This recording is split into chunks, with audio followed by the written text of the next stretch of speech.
And then I think we were at page...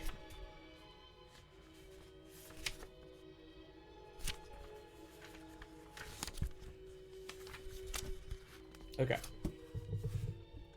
So this is towards the end of the day, of the first day. This is, like, around sunset, roughly. Towards Nones, in which William has a very erudite conversation with Severinus the herbalist. We walked back down the central nave and left. I was still troubled by a conversation with Ubertino. That man is odd, I said. He is, or has been, in many ways a great man, but for this very reason he is odd. It is only petty men who seem normal. Ubertino could have become one of the heretics he helped burn, or a cardinal of the Holy Roman Church. He came very close to both perversions. When I talk with Ubertino, I have the impression that hell is heaven seen from the other side. I did not grasp his meaning. From what side? I asked. Ah, true. William acknowledged the problem. It is a matter of knowing whether there are sides and whether there is a hole. But pay no attention to me. And stop looking at that doorway, he said, striking me lightly on the nape as I was turning, attracted by the sculptures I had seen on entering. They have frightened you enough for today, all of them. As I turned back to the exit, I saw in front of me another monk. He could have been William's age. He smiled and greeted us cordially. He said he was Severinus of Sankt Vendel, and he was the brother herbalist in charge of the balneary, the infirmary, the gardens, and he was ours to command if we would like to learn our way better around the abbey compound. William thanked him, and said he had already remarked, on coming in, the very fine vegetable garden, where it looked to him as if not only edible plants were grown, but also medicinal ones, from what he could tell us, given the snow. From what he could tell, given the snow, In summer or spring, though the variety of the plants, each then adorned with its flowers, this garden sings better the praises of the Creator, Severinus said, somewhat apologetically. But even now, in winter, the herbalist's eye sees through the dry branches the plants that will come, and he can tell you that this garden is richer than any herbal ever was, and more varicolored, beautiful as the illuminations are in those volumes. Furthermore, good herbs grow also in winter, and I preserve others gathered and ready in the pots in my laboratory. And so, with the roots of the wood sorrel, I treat catarrhs, and with the decoction of althea roots, I make plasters for skin diseases. Burrs, I've never seen that word before. If someone can look up what this word means, that would be really helpful. I don't know what that means.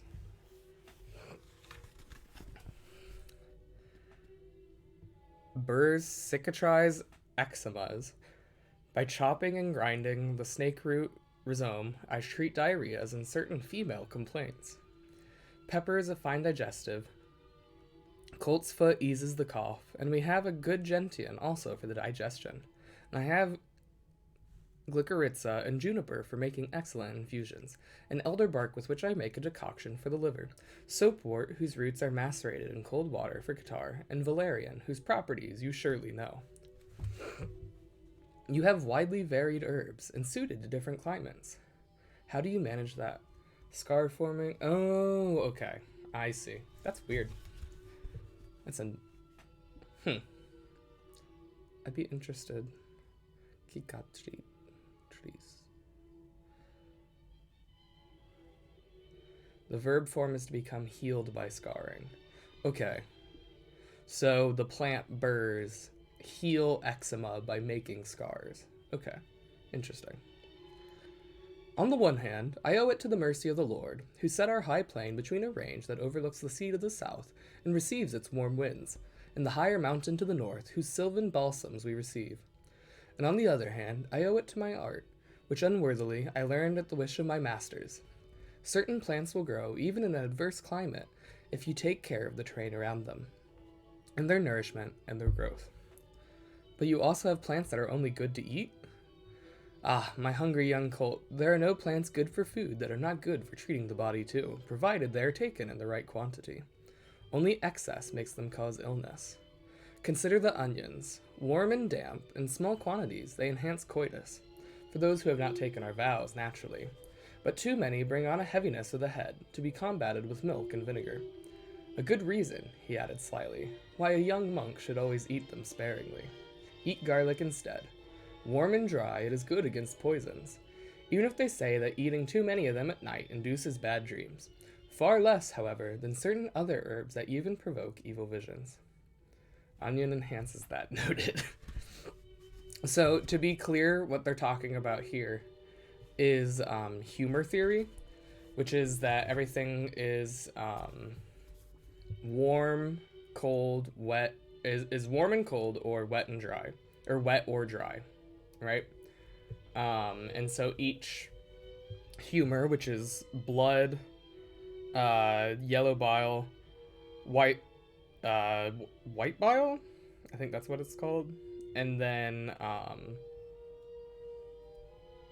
it's not mucus, it's like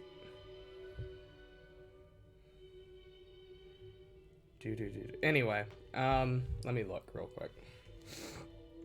Although some experts would later add a fifth humor, which they called ether. Let's see. Phlegm, that's what they call it.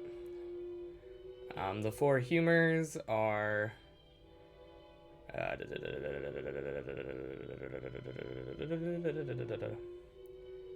need... Yeah, so blood, phlegm, black bile, and yellow bile. Humor, it's not something you'll find here. I'm not particularly funny.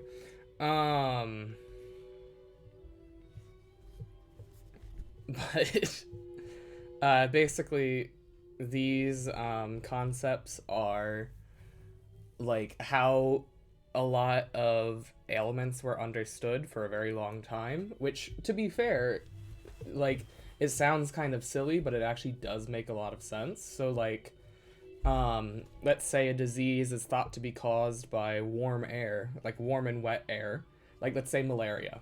Malaria was considered to be a warm and wet disease because you contract it when you are in marshes. Now, technically, that doesn't explain what causes malaria, but what that does explain is what not to do if you don't want malaria, which is don't go down into the swamp. And so, based on that idea, people who lived in swampy areas would move to hills, and then they wouldn't get malaria anymore. Now, it's because the mosquitoes prefer the swamp, but ultimately, it still helped them figure out a way to not get malaria. So it's one of those things that seems kind of silly, but based on the evidence they had at the time, actually makes a lot of sense and helped with a lot of diseases.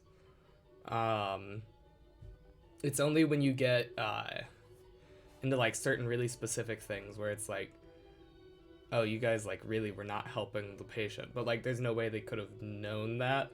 So I'm not saying that like, anyway, but like also the idea that like warm soup makes you feel better when you have a cold comes from humor theory. And that's something we still haven't figured out why that works exactly with modern science. So, like, there are things that people are observing that they're like, oh, wow, this works really well. And that's what is creating this theory, because they only have empirical evidence that they can see with their eyes. They don't have, like, microscopes. They don't have germ theory. So it's kind of, it's complicated, but that's the basics of it. So yeah. Okay. Far less, however, than certain other herbs that even provoke evil visions. Which, I asked. Our novice wants to know too much. These are things that only the herbalist must know. Otherwise, any thoughtless person could go about distributing visions. In other words, lying with herbs. But you need only a bit of nettle, William said then, or roibra, or oliribus to be protected against such visions. I hope you have some of these good herbs. Severinus gave my master a sidelong glance. You are interested in herbalism? Just a little, William said modestly, since I came upon the Theatrum Sanitatis of the Ubicazum de Baldac. Abullah San al-Mukhtar ibn Butlin, Or El Qasim El Mitar, as you prefer. I wonder whether a copy is to be found here. One of the most beautiful, with many rich illustrations. Heaven be praised, and the uh, De Virtutibus Herbarum of Platiarius. There we go. That too, and the De Plantis of Aristotle. I shall be happy, Severinus concluded, to have some frank conversation with you about herbs. See, now here's the thing. These are all languages that I can pronounce, but this book really likes to go between them, and it can really mess with my mouth. Like, I can pronounce Latin fine, and I'm better than most English speakers at Arabic, but going between Latin and Arabic is hard. I'll switch the record over.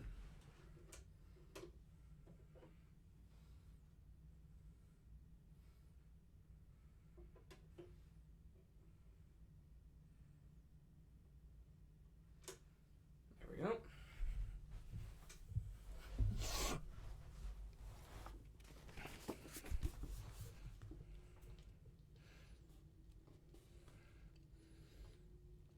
I shall be still happier, William said. But would we not be breaking the rule of silence, which I believe obtains in your order? The rule, Severinus said, has been adapted over the centuries to the requirements of the different communities. The rule prescribed the lectio divina, but not study, and yet you know how much our order has developed inquiry into divine and human affairs. Also, the rule prescribes a common dormitory, but at times it is right to that the monks have, as we do here, chances to meditate also during the night, and so each of them is given his own cell. The rule is very rigid on the question of silence, and here with us, not only the monk who performs manual labor, but also those who write or read must not converse with their brothers. But the abbey is first and foremost a community of scholars, and often is useful for monks to exchange the accumulated treasures of their learning. All conversation regarding our studies is considered legitimate and profitable, provided it does not take place in the refectory or during the hours of the holy offices. Had you much occasion to talk with Adelmo of Otranto? William asked abruptly. Severinus did not seem surprised. I see the abbot has already spoken with you, he said. No, I did not converse with him often. He spent his time illuminating. I did hear him on occasion talking with other monks, Venantius of Salomec or Jorge of Burgos, about the nature of his work. Besides, I don't spend my day in the scriptorium, but in my laboratory. And he nodded toward the infirmary building. I understand, William said. So you don't know whether Adelmo had visions. Visions? Like the ones your herbs induce, for example. Severinus stiffened. I told you, I store the dangerous herbs with great care. That's not what I meant, William hastened to clarify. I was speaking of visions in general. I don't understand, Severinus insisted. I was thinking that a monk who wanders at night about the edificium, where, by the abbot's admission, terrible things can happen, to those who enter during forbidden hours. Well, as I say, I was thinking he might have had diabolical visions that drove him to the precipice. I told you, I don't visit the scriptorium, except when I need a book, but as a rule I have my own herbaria, which I keep in the infirmary. As I said, Adelmo was very close to Jorge, Venantius, and naturally Berengar. Even I sensed the slight hesitation in Severinus's voice.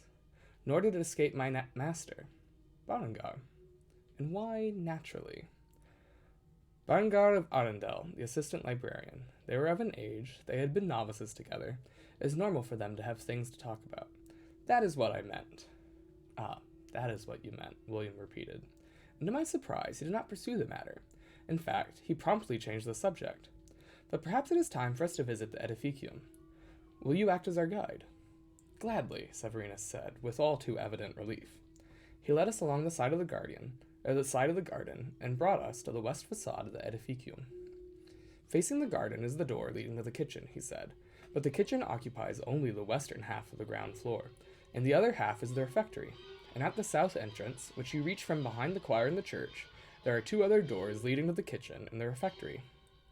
But we can go in here, because from the kitchen we can then go on through to the refectory. As I entered the vast kitchen, I realized that the entire height of the edificium enclosed an octagonal court. I understood later that this was a kind of huge well, without any access, onto which, at each floor, opened broad windows, like the ones on the exterior. The kitchen was a vast, smoke-filled entrance hall, where many servants were already busy preparing the food for supper. On a great table, 2 of them were making a pie of greens, barley, oats, and rye, chopping turnips, cress, radishes, and carrots. Nearby, another cook had just finished poaching some fish in a mixture of wine and water, and was covering them with a sauce of sage, parsley, thyme, garlic, pepper, and salt. Umberto Eco really likes listing things. I don't know why, but he does. I think he's just showing off, personally. Beneath the west tower, an enormous oven opened for baking bread. It was already flashing with reddish flames. In the south tower, there was an immense fireplace where great pots were boiling and spits were turning. Through the door that opened onto the barnyard behind the church, the swineherds were entering at that moment, carrying the meat of the slaughtered pigs. We went out through that same door and found ourselves in the yard, at the far eastern end of the plains, against the walls, where there were many buildings. Severinus explained to me that the first was the series of barns, then there stood the horses' stables, then those for the oxen, and then chicken coops, and then the covered yard for the sheep. Outside the pig pens, swineherds were stirring a great jarful of the blood of the freshly slaughtered pigs to keep it from coagulating. If it was stirred properly, it would remain liquid for the next few days, thanks to the cold climate, and then they would make blood puddings from it. We re-entered the edificium and cast a quick glance at the refectory as we crossed it, heading towards the east tower. Of the 2 towers between which the refectory extended, the northern one housed a fireplace, the other a circular staircase that led to the scriptorium, on the floor above. By this staircase, the monks went, blood pudding? Okay, so, one sec. Let me make sure I don't have anything that won't dox me. So, if I go here, so this is black pudding, right?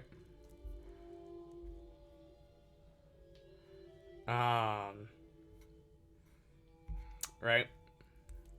And so this is basically it's like sausage and beef blood and a cereal. I thought I heard wrong, but it's a thing. Yeah, it's a thing. It's basically, it's just like, it's just sausage, really.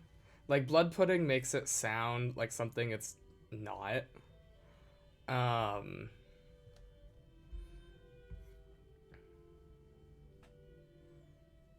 So, like, as you can see here, right? Blood puddings are often considered to be one of the oldest forms of sausages. Animals are generally bled at slaughter, and as blood rapidly spoils unless prepared in some way, making a pudding with it is one of the easiest ways of ensuring it does not go to waste. And so basically you're mixing it with blood, with the fat, and then a cereal, which is like a grain. And then that is mixed with herbs, and yeah, it's just a sausage. People do other stuff with it. I think it's more common in England. Yeah, that's what it's saying here. It's really popular in France. Oh, okay. There you go. So yeah. It's a European thing for the most part. I feel like maybe I've heard Italians talk about it when I've talked to my Italian friends before. I know where Carrie is, because they're impossible to understand, and it's really funny.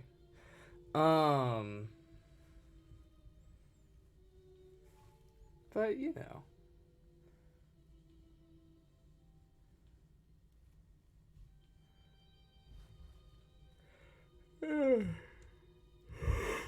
Oh, goodness. Okay.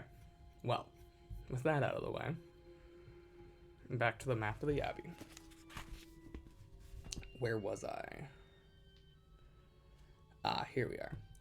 We re-entered the edificium and cast a quick glance at the refectory as we crossed it, heading toward the east tower. Of the two towers between which the refectory extended, the northern one housed a fireplace, the other a circular staircase that led to the scriptorium on the floor above. By this staircase, the monks went up to their work every day, or else they used the other two staircases, less comfortable but well heated, which rose in spirals inside the fireplace here and inside the oven in the kitchen. William asked whether we would find anyone in the scriptorium, since it was Sunday. Severinus smiled and said that work, for the Benedictine monk, is prayer. On Sunday, offices lasted longer, but the monks assigned to work on books still spent some hours up there, usually engaged in fruitful exchanges of learned observations, counsel, reflections on Holy Scripture. Afternones, in which there is a visit to the scriptorium and a meeting with many scholars, copyists, and rubricators, as well as an old blind man who is expecting the Antichrist. Quick thing about rubricators, since I actually just learned about this in a class the other day. Illuminated manuscript rubrication. So, rubrication, you see these red letters over here. Those red letters are rubrics. And so basically, the word rubric that we have now comes from rubricare, to color red. And it's these red letters. So yeah.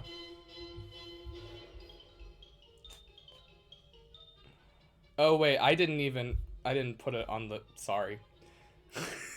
It's these. I forgot to put it on Google, didn't I? It's these letters here. These red letters in the manuscript. That's what a rubricator does, is they write red letters in a book. Can you tell I'm not great at streaming? Is it obvious yet?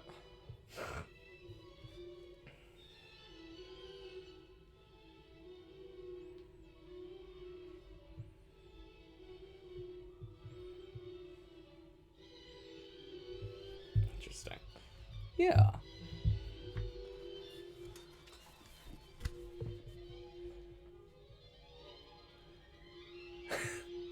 Okay, if you say so.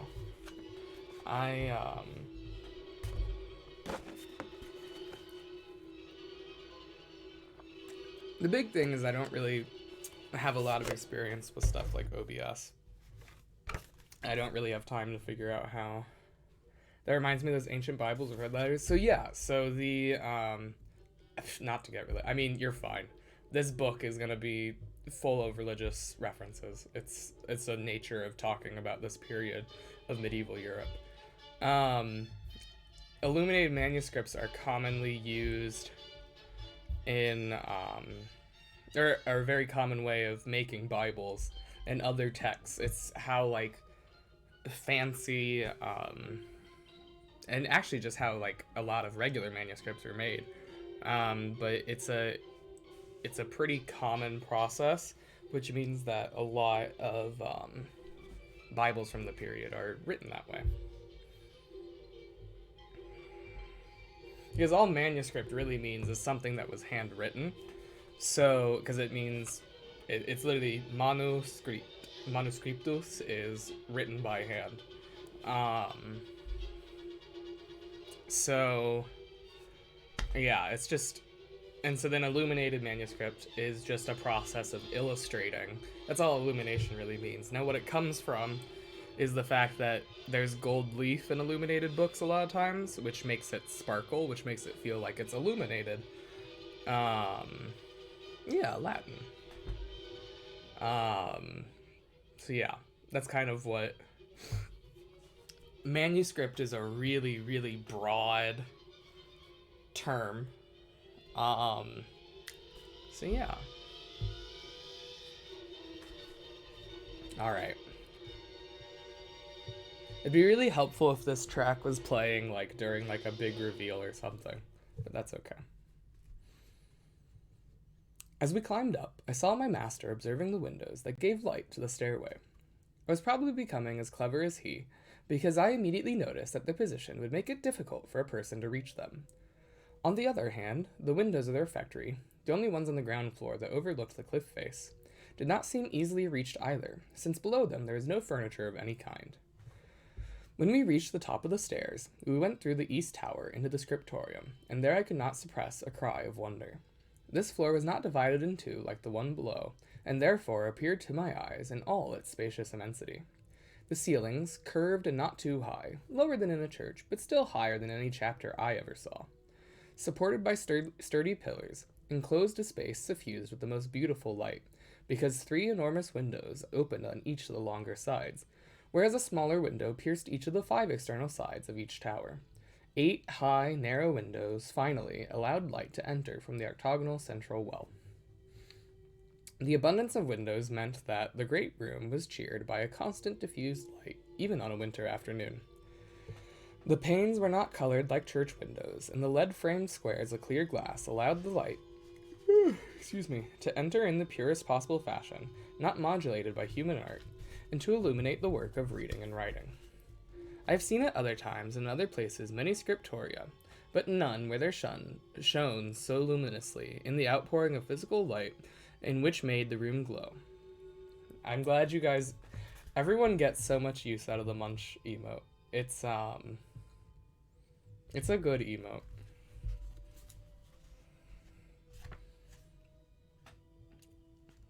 Let's see, where was I? Hey Panther, welcome in. We've learned about herbs, and we've learned about, I talked about illuminated manuscripts for a while, and that's mostly what you missed.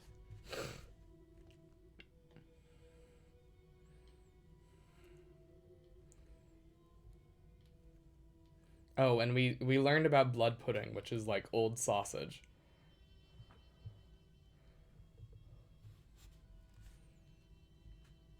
Yeah, welcome in. Get comfy. We're just reading. Let's see, where was I? Yes, this takes place in an abbey. And this is a map of it. So right now, we're in... It sounds so much grosser than it actually is. It's just sausage, I swear. It's a thing in Europe. But right now, our characters are in this building on the north side of the map. Why call it so the reason why it's called pudding is because it's made by putting they take the blood and they take the meat and they put it in like a skin type thing similar to what you put in sausage, and they put it in there with oats or grains, and the process of like mixing it up made them go, oh, it's like a pudding, and then they just started calling it that. Like, it's I don't know. You're gonna have to ask like 11th century French people that question.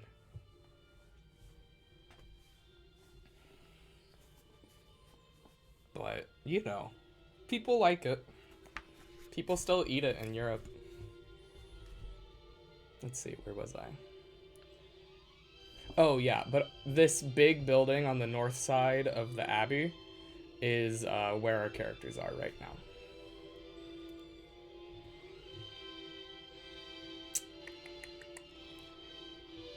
I've seen at other times and in other places many scriptoria, but none where there shone so luminously in the outpouring of physical light which made the room glow. The spiritual principle that light incarnates, radiance, source of all beauty and learning, inseparable attribute of that proportion of the room embodied. For 3 things concur in creating beauty. First of all, integrity or perfection, and for this reason we consider ugly all incomplete things. Then proper proportion or consonance, and finally, clarity and light.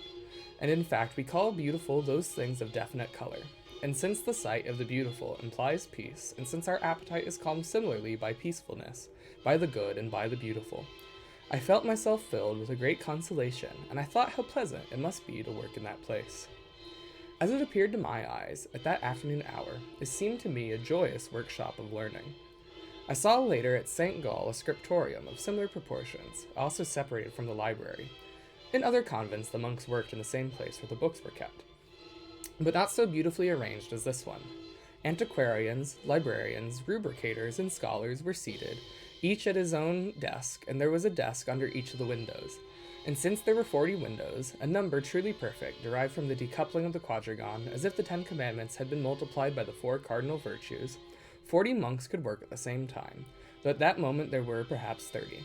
Severinus explained to us that the monks, working the scriptorium, were exempted from the offices of terce, sext, and nones, so they would not have to leave their work during the hours of daylight, and they stopped their activity only at sunset for vespers. And those are like times that monks have to have mass. The brightest places were reserved for the antiquarians, the most expert illuminators, the rubricators, and the copyists. Each desk had everything required for illuminating and copying: inkhorns, fine quills which some monks were sharpening with a thin knife, pumice stone for smooth. It's so hard to not laugh at the munch emote. Fine quills which some monks were sharpening with a thin knife, pumice stone for smoothing the parchment, rulers for drawing the lines that the writing would follow. Next to each scribe, or at the top of the sloping desk, there was a lectern, on which the codex to be copied was placed. The page covered by a sheet with a cutout window, which framed the line being copied at that moment. And some had inks of gold in various colors. Other monks were simply reading books, and they wrote down their annotations in their personal notebooks or on tablets. I did not have time, however, to observe their work because the librarian came to us. We already knew he was Malachi of Hildesheim. His face was trying to assume an expression of welcome, but I could not help shuddering at the sight of his singular countenance. It was pale, and though he must have been barely halfway through his earthly sojourn, a fine web of wrinkles made him resemble not so much an old man, but, as it seemed to me on first appearance, and may God forgive me, that of an old woman, due to a certain feminine quality in his deep and melancholy eyes. His mouth was almost incapable of managing a smile, and altogether he gave the impression of dealing with the pain of existence out of some sort of distasteful duty. After that last phrase, I'm going to say, I'm not necessarily endorsing the thoughts of the character here. This is a book that is intended to be passed off as a medieval manuscript, and is very well researched, which means sometimes he says things I don't agree with. But I do think it's a good book. I just want to make that clear.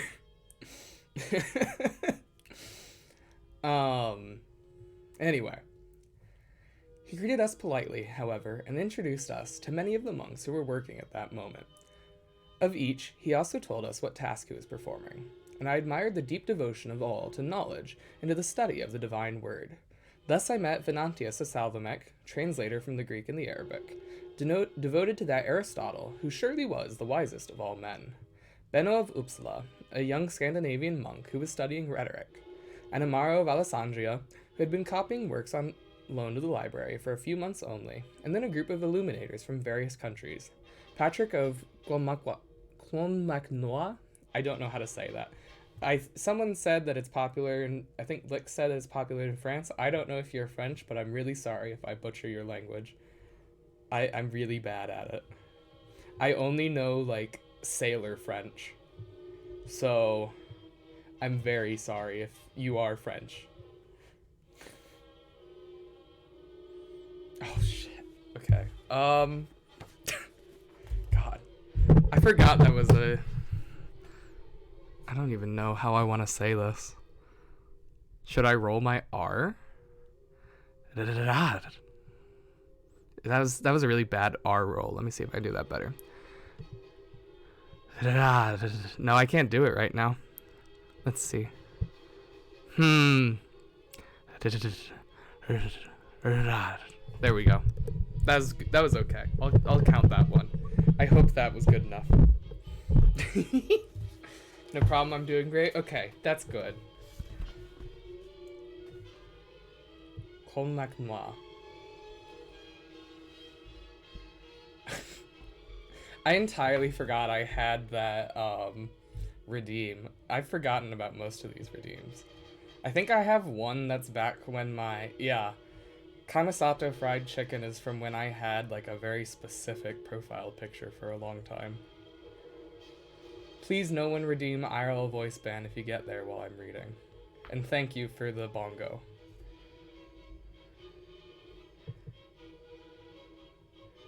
dun, dun, dun, dun, dun, dun, dun, dun, dun, dun, dun, dun, dun, dun, dun, dun.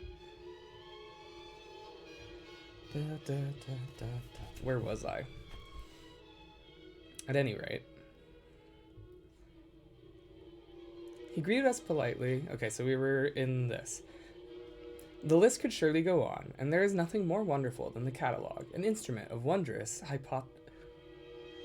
hypotyposis? Hypotyposis. I've never seen that word before. I thought it was hypothesis, but it's not. It's hypotyposis.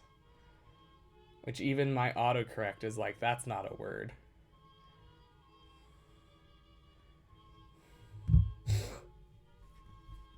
But, you know, that word. So if someone wants to find, I think that's probably like... Anyway.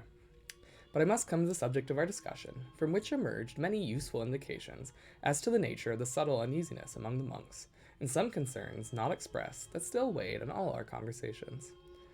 When you make too many typos. Yeah, that's it. I think that's right. That's what Adso is talking about. I like that definition. It's a condition that many of us suffer from. A figure of speech by which something not present is represented as though present. What does that mean, Umberto? I guess technically that's the fault of William Weaver, because this is a translation. What does that mean, William? Anyway. That's what Google says. Okay.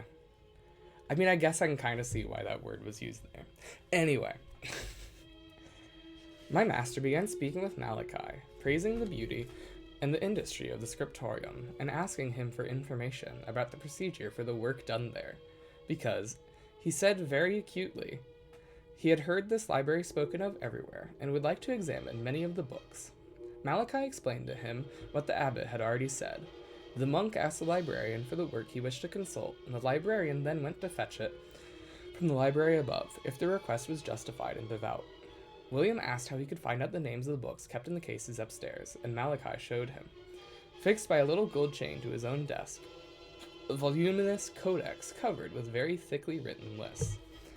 It's really hard to focus while Finlandia is playing in the background, because I can hear the trombone part right now, and I know how this piece's trombone part goes. So much learning this stream. I try to be educational. I mean, I guess that's what happens when you read eclectic Italian literature anyway.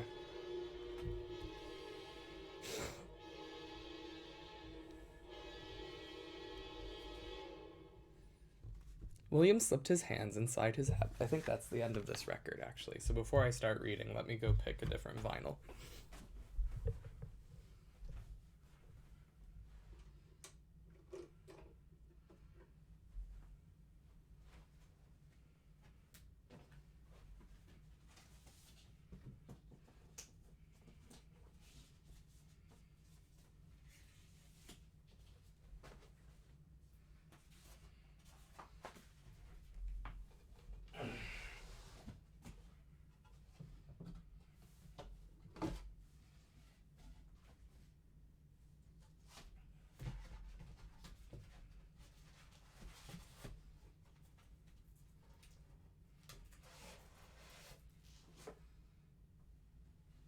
Alright, we're gonna listen to Sergei Prokofiev.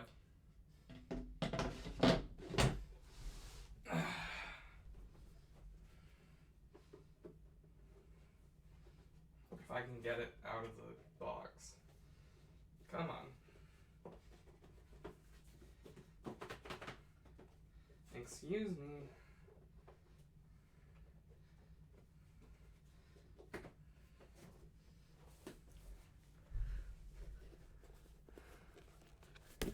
That's okay. A lot of me reading this is for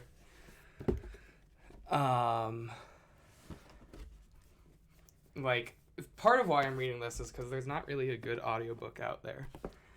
So I'm trying my best. I also can't get this record out of its box. Where's something thin that's not my knife?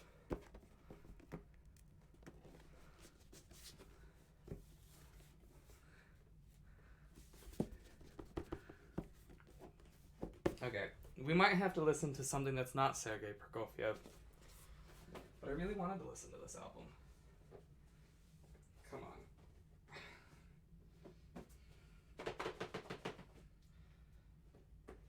Who did this to this record? Like, genuinely.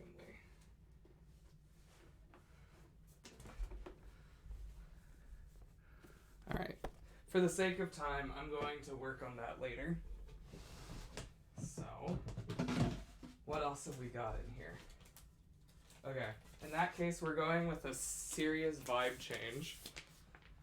And we're going to listen to Maury Calliope's album, Unalive.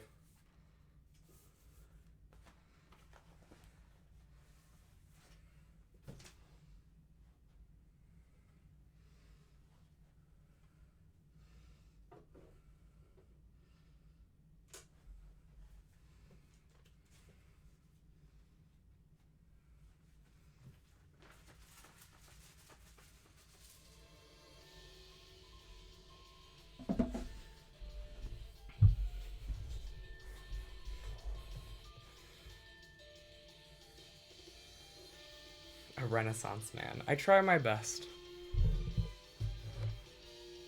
I try my best to be... Oh, I do need to hydrate. I'm drinking... I'm, like a heathen. I'm drinking chocolate milk out of a half-gallon carton. So thank you.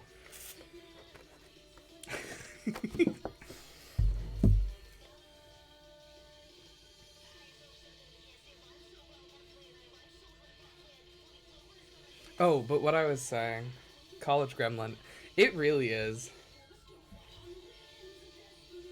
Enjoying a nice day at home. That's nice. That's what I'm trying to do today.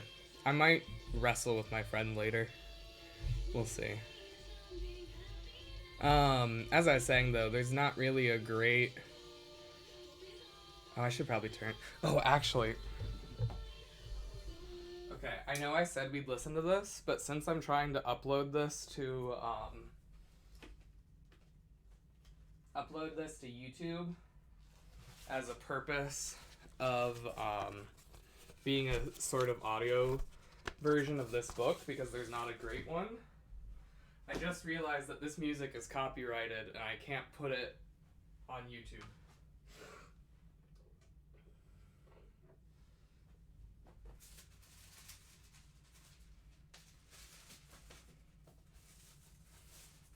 So, back in the sleeve it goes.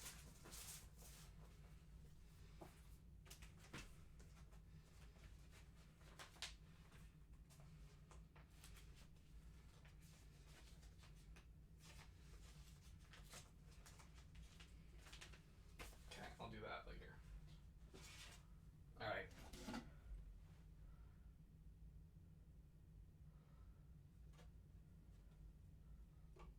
Help me out here, Tchaikovsky.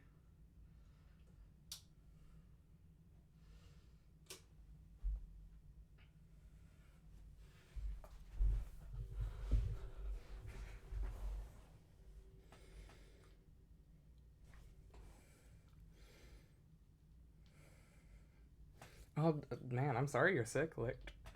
Is that how you say your name, by the way? Sorry, a little out of breath from fighting with my 50-pound record box. Tchaikovsky has been a gremlin to me today. This is the same piece that he was being a gremlin with earlier, because I couldn't be bothered to get a new one out, but that's okay. Eat a lot of noodle soup today? That's good. Noodle soup is very good for you. It's been scientifically proven that it's good for you, even though we don't understand entirely why. Which is something I was talking about earlier with humor theory.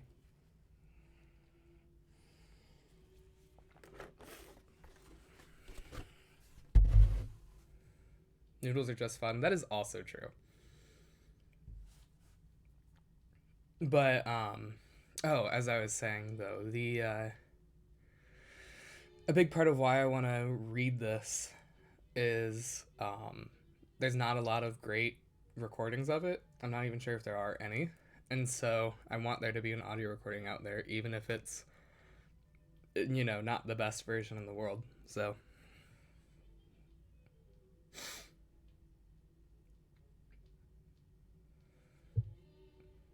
that was very interesting. I'm glad you liked it.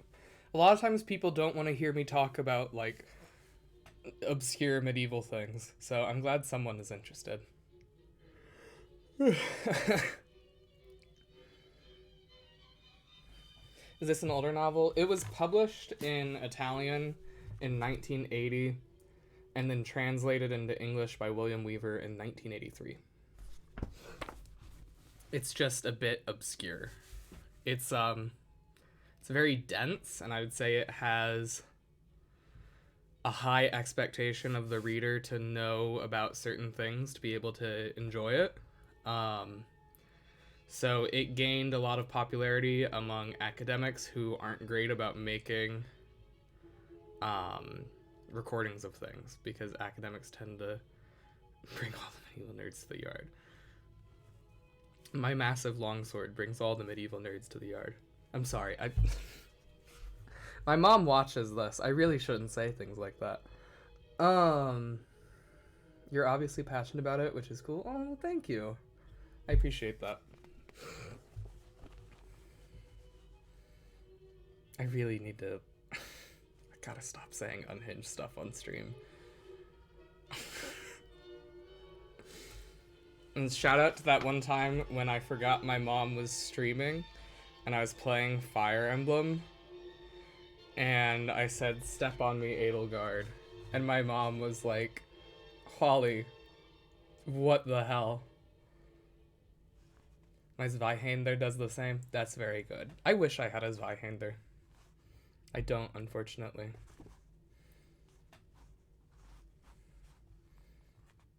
Ayo. Yeah, no. I said what I said, and my mother heard. It's really unfortunate.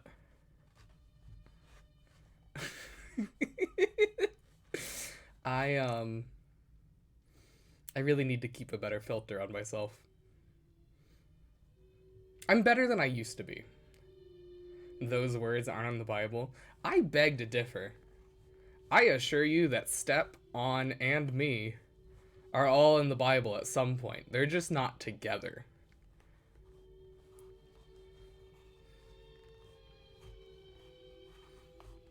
The word Edelgard isn't, but that's because German didn't exist yet as a language.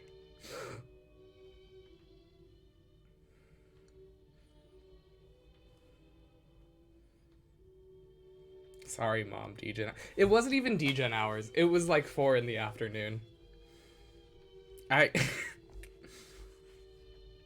Yeah.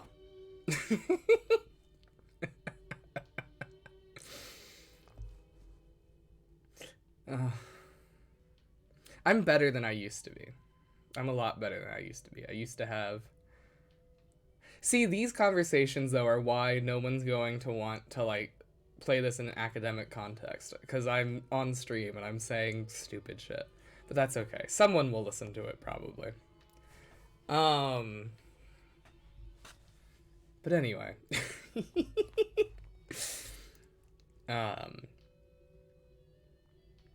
Because if I wasn't streaming this, if I was just recording it, then I would be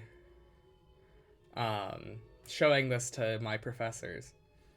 But I will not be showing this to my professors. My professors don't need to know about this. I mean, okay, my professors probably already know to some extent, but, like, they don't need to know. They've probably figured it out just from my everything, but they don't need to know. Given the types of anime sweatshirts I wear, they've probably figured it out, but they don't need confirmation.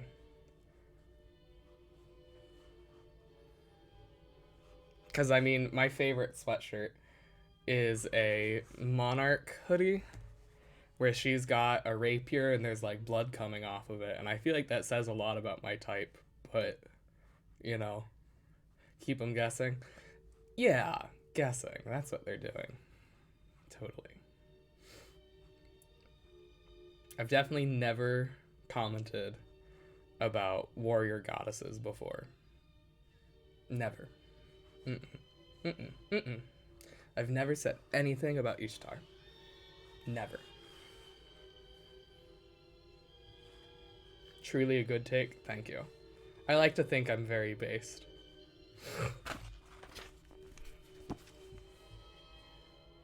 You? No way. Yeah. Yeah. There's nothing I can say that makes this better. Like, anything I say to try to talk myself out of the position I've put myself in is going to make it sound worse. So I just have to, like, own the fact that I'm a degenerate. Because, like, if I try to talk my way out of it, I sound like I'm in denial. And, like, that's worse. I'm also the one who brought it up, so I guess I can't really blame anyone but myself. Anyway, where were we?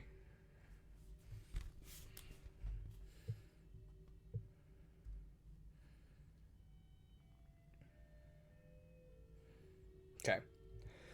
William slipped his hands inside his habit, at the point where it billowed over his chest to make a kind of sack, and he drew from it an object that I'd already seen in his hands. You have a nice voice for stream. Thank you. That makes me really happy. I really appreciate that. I really appreciate that.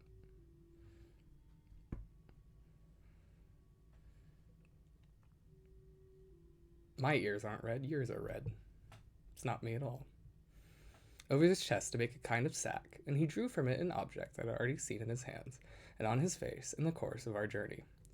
It was a forked pin, so I constructed that it could stay on a man's nose, or at least on his, so prominent and aquiline, as a rider remains astride his horse, or as a bird clings to its perch. And on either side of the fork, before the eyes, there were two ovals of metal, which held two almonds of glass, thick as the bottom of a tumbler. William preferred to read with these before his eyes, and he said they made his vision better than what nature had endowed him with, or than his advanced age, especially as the daylight failed, would permit. They did not serve him to see from a distance, for then his eyes were, on the contrary, quite sharp, but to see close up. With these lenses he could read manuscripts penned in very faint letters, which even I had some trouble deciphering.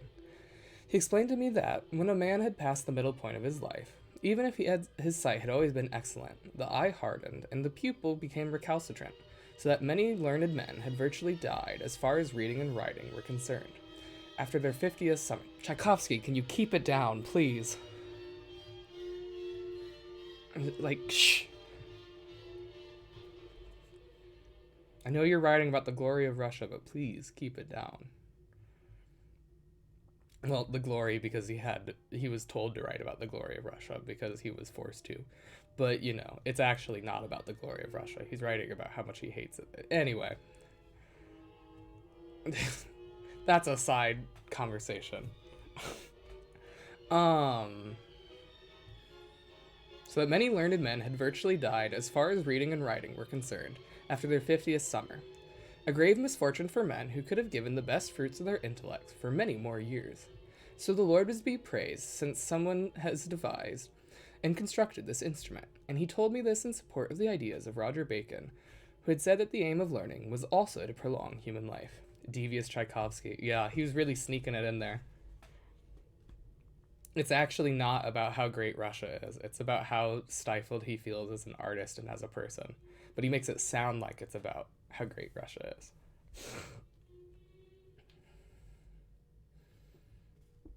Which is why he's one of the better romantic period composers, in my opinion, because the romantic period is so full of very bland patriotism. Which has its place in music, but it gets a little old sometimes. The other monks looked at William with great curiosity, but did not dare ask him questions. And I noticed that, even in a place so zealously and proudly dedicated to reading and writing, that wondrous instrument had not yet arrived. I felt proud to be at the side of a man who had something with which to dumbfound other men famous in the world for their wisdom. This is a pretty common thing, because he's taking a lot from Sherlock Holmes. where Adso is just like, I'm so cool, I'm so smart, because I know a guy who's smart, and he likes me. Which, like, I kind of know how that feels. I would say that there is one professor who I kind of know what that feels like with, but where, like, I feel like I know something more than other people just because he knows something more than other people. So it's good writing, but it is funny. With those objects on his eyes, William bent over the lists inscribed in the codex. I looked, too, and we found the titles of books we had never heard of, and others most famous that the library possessed. De Pentagono Salomonis, Ars Locendi et Intelligendi in Lingua Ebrica, De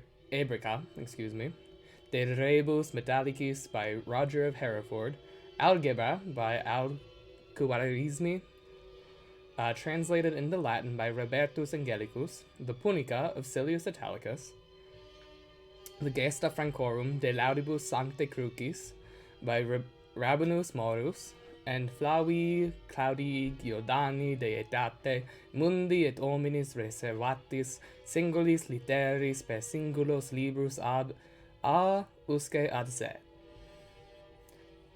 I actually don't know Roman names for letters, now that I think about it. I don't know what those Latin names are. I don't know what A and Z are in Latin. My master read, "Splendid works, but in what order are they listed?" He quoted from a text we did not know, but which was certainly familiar to Malachi. The librarian must have a list of all books, carefully ordered by the subjects and authors, and they must be classified on the shelves with numerical indications. How do you know the collection of each book? Malachi showed him some annotations beside each title. I read 3 4 gradus, 5 in prima Graecorum, 2nd, 5th gradus. Yeah, I don't know my numbers in Latin now that I'm really thinking about it, because like I just read it as the number. 8, or oct in tertia anglorum, and so on. Like I knew like the basics, like, you know, like terce, quatuor, pent, sext, sept, oct. Or did I switch into French there? Who knows? I don't really have to know it that often. Anyway, it's not that bad. It's not that big of a deal. We don't need to worry about it. And so on. I understood that the first number indicated the position of the book on the shelf, or gradus, which was in turn indicated by the second number, while the case was indicated by the third number, and I understood also that the other phrases designated a room or a corridor of the library. And I made bold to ask further information about these last distinctions. Malachi looked at me sternly. Perhaps you do not know, or have forgotten, that only the librarian is allowed access to the library. It is therefore right and sufficient that only the librarian know how to decipher these things. But in what order are the books recorded in this list? William asked. Not by subject, it seems to me. He did not suggest an order by author, following the same sequence as the letters of the alphabet, for this is a system I have seen adopted only in recent years, and at that time it was rarely used. The library dates back to the earliest times, Malachi said, and the books are registered in order of their acquisition, donation, or entrance within our walls. They're difficult to find, then, William observed. It is enough for the librarian to know them by heart and know when each book came here. As for the other monks, they can rely only on his memory. He spoke as if discussing someone other than himself, and I realized he was speaking of the office that at that moment he unworthily held, but which had been held by 100 others, now deceased, who had handed down their knowledge from one to the other. I understand, William said. If I were then to seek something, not knowing what, on the Pentagon of Solomon, you would be able to tell me that there exists the book whose title I have just read, and you could identify its location on the floor above. If you really had to learn something about the Pentagon of Solomon, Malachi said, but before giving you that book, I would prefer to ask the abbot's advice. I've been told that one of your best illuminators died recently, William said then. The abbot has spoken to me a great deal of his arts. Could I see the codices he was illuminating? Because of his youth, Adelmo Vatranto, Malachi said, looking at William suspiciously, worked only on Marginalia. He had a very... So, real quick, just to go over what Marginalia are. Some of the most popular things in meme culture about uh, like illuminated manuscripts. Did I do it right? I did remember to switch it over this time.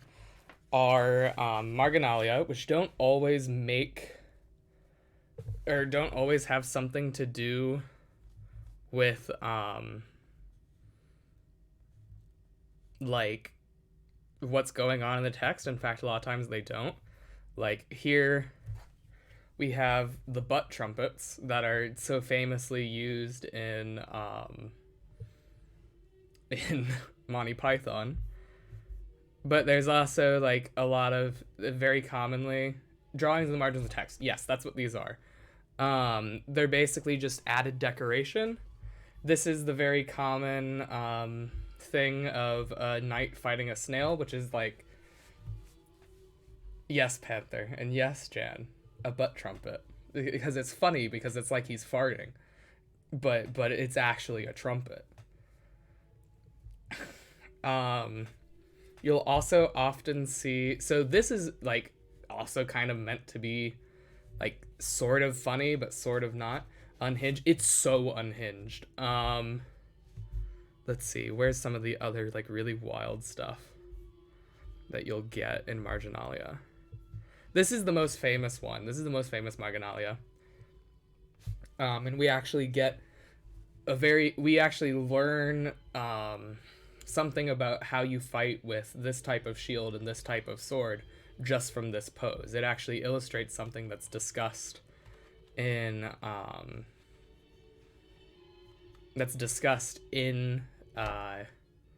other texts about that style.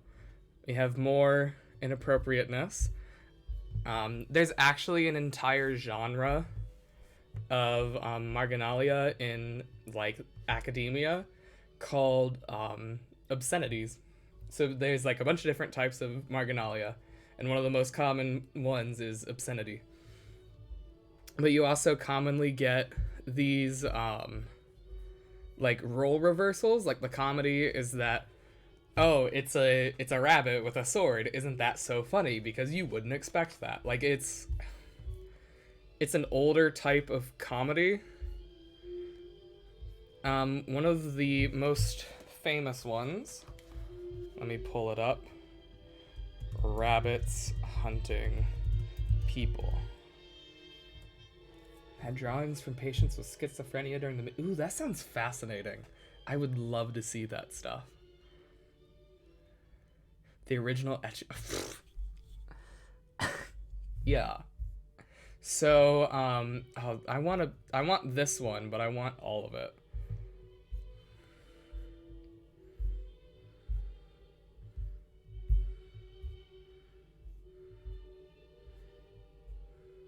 Where is it?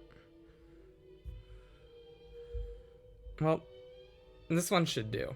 So what's funny about this, to the medieval mind, is that instead of a human hunting a rabbit, this is a rabbit hunting a human, and that role reversal is meant to be funny. But then also, if you go into marginalia obscenity, you get stuff like this, like these, this,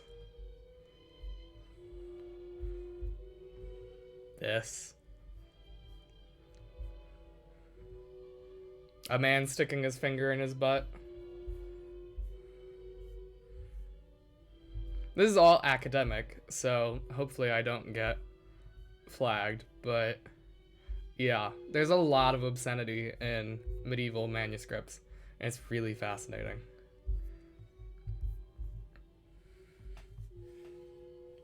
It's really funny. Genuinely though, that exhibit sounds really fascinating, Panther. If you remember any of the works from that, I would love to see them sometime. Wow, they're just like us. They really are. 1 second. Okay, so I'm gonna look this up before I switch it over so I can make sure I find a version of the translation Um, Roman graffito.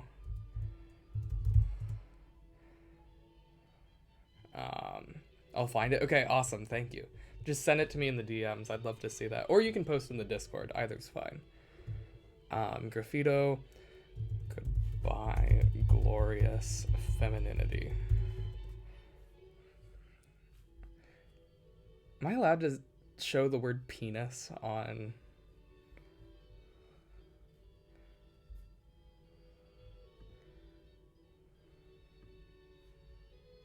I'm sure it'll be fine.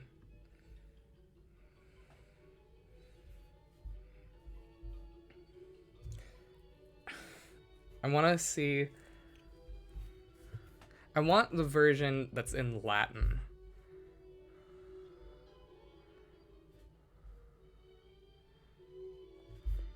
I want the Latin plus the...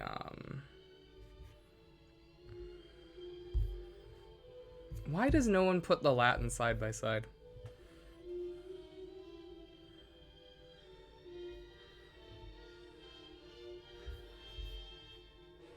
Alright, well, anyway.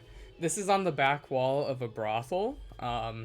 This is from Pompeii. Some of the best graffiti in the ancient world comes from Pompeii because of the way it was destroyed. There's actually... I wrote a research paper my freshman year about what the various depictions of gladiators in graffiti at Pompeii can tell us about gladiatorial combat, what people thought was important about different types of gladiators, all those things. But there's a lot of really funny things, but my favorite one is, "Weep, you girls. My penis has given you up. Now it penetrates men's behinds. Goodbye, wondrous femininity." And that's a real quote. That's a thing that is actually... That's actually at Pompeii. It's on the bar of Enulus and Papilio. There's a bunch of them. Let me see if I... What else is there? One of the other really good ones... Oh, thank you for the alert, co-op. I don't have Nightbot set up because I don't know how to do that, but eventually I will. There's one guy who just wrote, "To the right of the door at a bar, I screwed the barmaid," which presumably was written pretty soon before Pompeii was destroyed because it's like just right next to the door. So like surely you wouldn't just leave that there for like more than like a week. So yeah. There's also people really liked writing poetry while they were pooping. And so this is Lesbianus. You defecate and you write. Hello, everyone. So anyway. I don't know if I could say that one. I don't think I... That one's really funny, but I can't say that one in front on Twitch. That one's too far. That one's a little bit too graphic.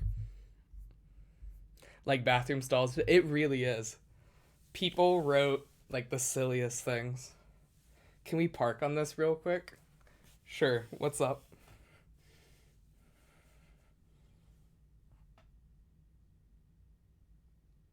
Yes.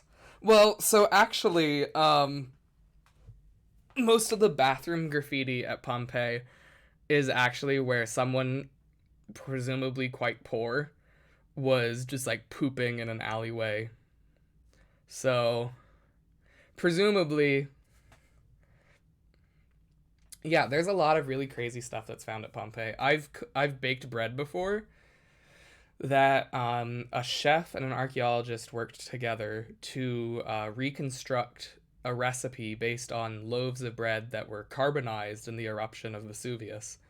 And I've baked it before, and it's really quite good.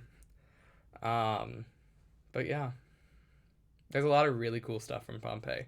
One of my professors is one of the foremost,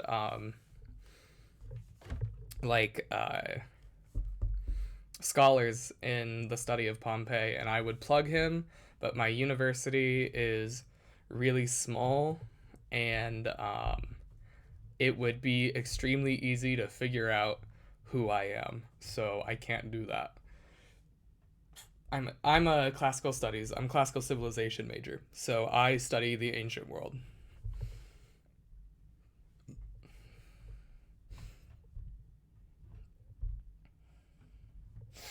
So that's why I'm into sword fighting and blacksmithing and all that other stuff.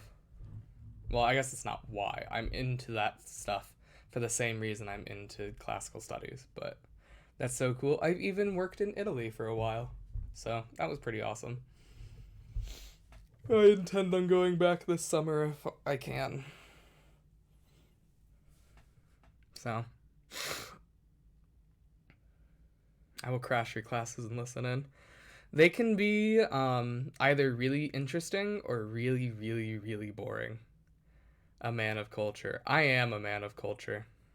Not to toot my own horn or anything, but I certainly think so. Italy, it was lovely in Italy. I would live there year round if I could. Everyone was so nice to me, although mostly it helps because I was the only American student who could actually understand Italian. So people really liked me as opposed to the rest of the Italians, or rest of the Americans rather. Own it. Thank you. Toot away. I will. Um, Now that I've been given permission, I am very cultured. I think that I am quite knowledgeable in a variety of interesting topics, and I think I know a lot. But anyway, Italy was wonderful. Oh, hey Cajun, hey Taco, welcome in. Um, we're supposed to be reading. I've gotten sidetracked, but um, but anyway, yeah, Italy was wonderful. I there's some uh, there's some big hills in Italy that I didn't appreciate how big they were until I climbed up them. But like I had to, and also like you'd think that living on a college campus I'd be okay at walking long distances, which I am. But like when your dig site is like 2 miles away from where you live and you have to get up to be there at 6:30 in the morning because otherwise it'll get too hot because it's Italy in the summer. 2 miles that's also uphill is like really a pain. Like it's a lot. Um but we couldn't work later in the day or else we wouldn't be able to work for very long because it'd be so hot. So but yeah. I mean I guess we could have, but we in Italy people take siestas for the reason that it's I mean they don't call it siesta because that's a Spanish phrase, but anyway, because it's just so hot in the middle of the day. So if we worked later, we would have had to work in like 2 blocks, which my professors just didn't want to do. So we just got up early in the morning and went there. But like no one was driving me. Although I actually did get a couple of rides from Italian people sometimes. At one point, so the guy who owned the property, his name was Maximo. Um, and he's like a farmer, but he's an olive farmer, among other things. I think he also works in construction. And he he wasn't there very often, but because he was letting us dig there basically. And I was walking and I had, my boots and my pickaxe and all that stuff. And this like 60-year-old man pulls up and he starts speaking the regional dialect. And I can't understand the regional dialect. I can understand Florentian Italian because that's what like Italian is, like standardized. And because I speak Spanish, I can't understand the regional dialects. And then he starts talking again. He's like, "Oh, I'm Maximo's dad. Do you want to ride?" And I was like, "Yeah, sure. I'll get in the car with this random stranger." So that's a kid's dream to dig up old stuff out of dirt. Yeah, no, it's super fun. It was wonderful. it was one of the most like, what's the word? It was one of the most like impactful experiences of my life, I'd say. Um, like there's a difference between sitting in a classroom learning about Roman buildings and like actually being in the field and uncovering them, And one just like hits you so much more. Like, you know, the city that or the city, the village I was living in, has been there since like 800 BC. So like the the amount of history that's just there is insane. But I always get in a stranger's car for So, okay, I'm going to be honest with you. I have a really bad habit of people being like, "Do you want to ride?" And I don't know them. And I'm like, "Yeah, sure, okay. I have a knife. I'll probably be fine." Um I was trying to cut down there was a tree that had fallen across the road, and I was trying to move it. This was my freshman year, and I was trying to move it, and I was trying to cut it apart with like my knife, which had like a serrated edge, and it wasn't working.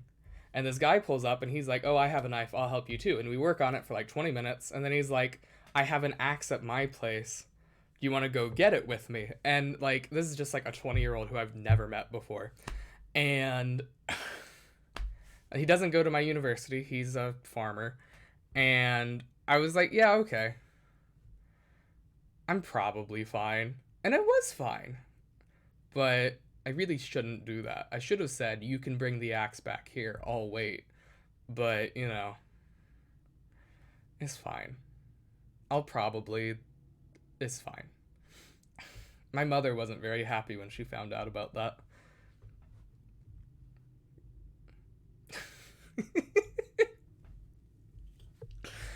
Oh. I like to think I'm a pretty good read of people, so I feel like I'm okay. Living life on the. Yeah, no. I I get myself into some weird situations. But honestly, I kind of like it that way. One second. I'm gonna turn the record over because it's turned off.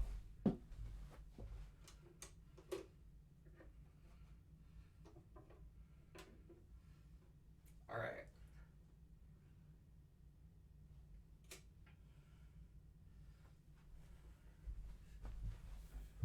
Stravinsky and Sibelius will now be serenading us. Living life on the edge. Yeah. Oh, thank you, Nep. Thank you very much. Thank you. Welcome in. I don't have very many good emotes. I don't have any. Uh Here. How's it going, Harleys? I'm doing all right. Um I'm doing good. We're talking about my time working in Italy and my inability to not get in strangers' car when asked. But that's okay.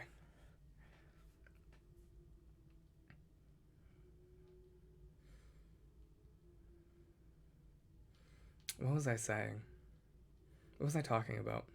Oh, yeah. Um, but yeah, I make really bad decisions sometimes. That's why I've broken so many bones, and that's why I have so many scars, but that's okay. Apparently, some people are into scars, so I'll take it, I guess. Um, yeah. I've got some that are hidden by my beard, so I've also been in a lot of crazy situations and lived to tell the tale. I mean, the important part is that you live to tell the tale. Like, if you keep surviving it, then what I learned from that is that I'm going to continue surviving it. Like, if I've survived it this long, I'll probably be fine again.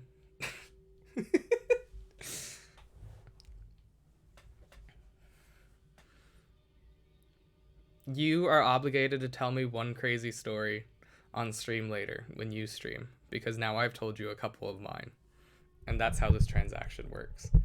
Also, Nep, what did you guys get up to? I think you've been streaming Ace Attorney lately, right? Okay, you will. Good, good, good.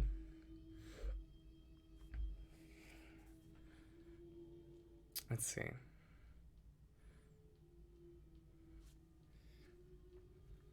Is there anything I missed?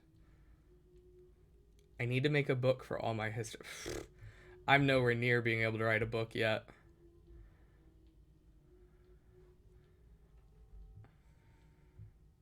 Lyrical history. Oh, you mean like I see. Yeah, I could do that. I should probably write some of this shit down. I should write a book. You should write a book. I mean, you have like a bunch of people who'd probably buy it anyway, so.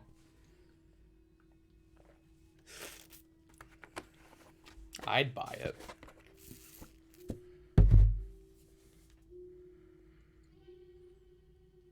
I feel like writing a book is one of those things that like I'd tell myself that I would do, but like I feel like me talking about my ADHD to the backdrop of Sibelius is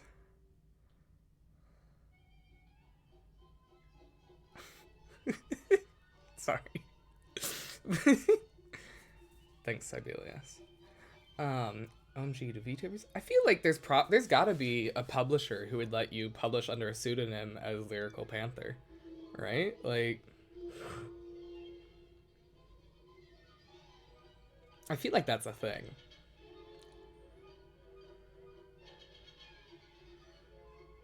Oh, but anyway, I feel like if I told myself I'd write a book, if I wasn't like being paid to do it, so like if I was not like making like a textbook for a publisher or something, or if I wasn't publishing my findings, I feel like I would never do it.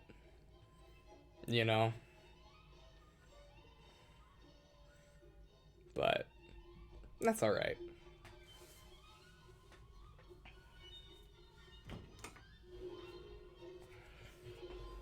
I really feel like there's definitely got to be a publisher who'd let you publish under your username as a pseudonym.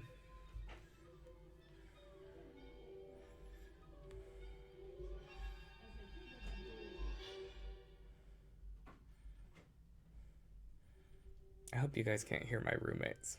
You probably can.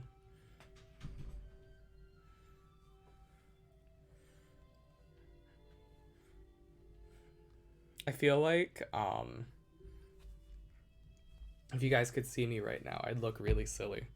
I have my long sword and I'm like resting my head on the crossguard. But no one can see it, which means I don't have to be embarrassed of myself.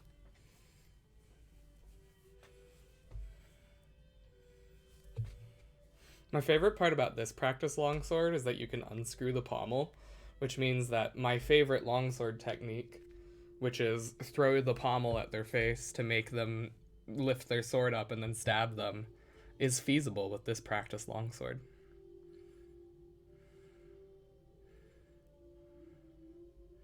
It takes a lot of setup, but you can do it. I haven't read like hardly at all for like 30 minutes. Let's see. Okay, I had just explained what Marginalia is. So now we're back. Okay. His books are over there. Nobody has yet touched his desk. We approached what had been Adelmo's working place, where the pages of a richly illuminated psalter still lay.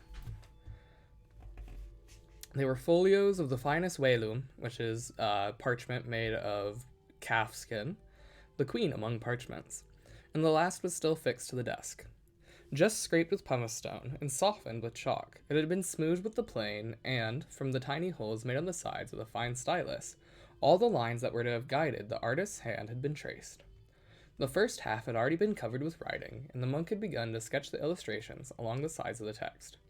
The other pages, on the contrary, were already finished, and as we looked at them, neither I nor William could suppress a cry of wonder. This was a psalter in whose margins was delineated a world reversed with respect to the one to which our senses have accustomed to us. As if at the border of a discourse that is by definition the discourse of truth, there proceeded, closely linked to it, through wondrous allusions in enigmate, yeah, a discourse of falsehood on a topsy-turvy universe, in which dogs flee before the hare and deer hunt the lion. Little bird feet heads, animals with human hands on their backs, hirsutepates from which feet sprout, zebra-striped dragons, quadrupeds with serpentine necks twisted in 1,000 inextricable knots, monkeys with stag's horns, sirens in the form of fowl with membranous wings, armless men with other human bodies emerging from their backs like humps, and figures with tooth-filled mouths on the belly, humans with horses' heads and horses with human legs, fish with bird wings and birds with fish tails, monsters with single bodies and double heads or single heads and double bodies, cows with cock's tails and butterfly wings, women with heads scaly as a fish's back, two-headed chimeras interlaced with dragonflies with lizard snouts, centaurs, dragons, elephants, manticores stretched out on tree branches, griffins whose tails turned into an archer in battle array, diabolical creatures with endless necks, sequences of anthropomorphic animals and zoomorphic dwarfs joined, sometimes on the same page, with scenes of rustic life in which you saw, depicted with such impressive vivacity that the figures seemed alive, all the life of the fields, ploughmen, fruit gatherers, harvesters, spinning women, sowers alongside foxes, and martins armed with crossbows, who were scaling the walls of a towered city defended by monkeys. Shout out to Umberto Eco for that being an entire sentence. From as if at the border of a discourse up until towered city defended by monkeys, that was one sentence, which is, it's fine. Here, an initial letter bent into an L, and the lower part generated a dragon, there a great V, which began the word verba, produced as a natural shoot from its trunk a serpent with 1,000 coils, which in turn begot other serpents as leaves and clusters. Next to the Psalter there was, apparently finished only a short time before, an exquisite book of hours, so incredibly small that it would fit into the palm of the hand. The writing was tiny, the marginal illuminations, barely visible at first sight, demanded that the eye examine them closely to reveal all their beauty. And you asked yourself with what superhuman instrument the artist had drawn them to achieve such vivid effects in a space so reduced. The entire margins of the book were invaded by minuscule forms that generated one another, as if by natural expansion, from the terminal scrolls of the splendidly drawn letters, sea sirens, stags in flight, chimeras, armless human torsos that emerged like slugs from the very body of the verses. So yeah, this is another thing that's really fascinating about medieval manuscripts is how often the letters are part of drawings. Not only in like the big initials that have the drawings inside them, but sometimes the letters break off into like drawings as well. It's really fascinating. I don't know if I could find an example of it. The most obvious example is like if I look up historiated initials. And go to here and I pull up like this image. Historiated initials are when there is like a human figure, a story that's appearing inside of a letter. So like this is a historiated initial.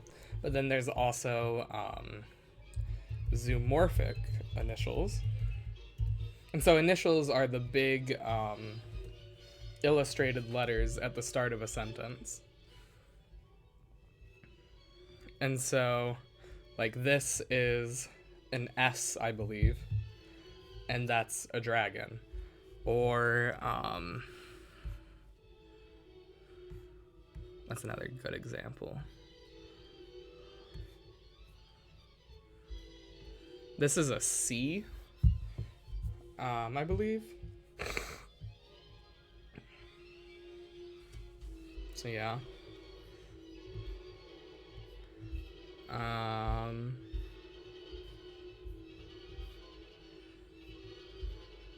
this is also technically a zoomorphic initial, but it's like really stretching the concept of zoomorphic, because you can make an argue that's historiated as well in some ways, but the characters aren't meant to be certain characters doing certain things. This is an I believe. This is another S.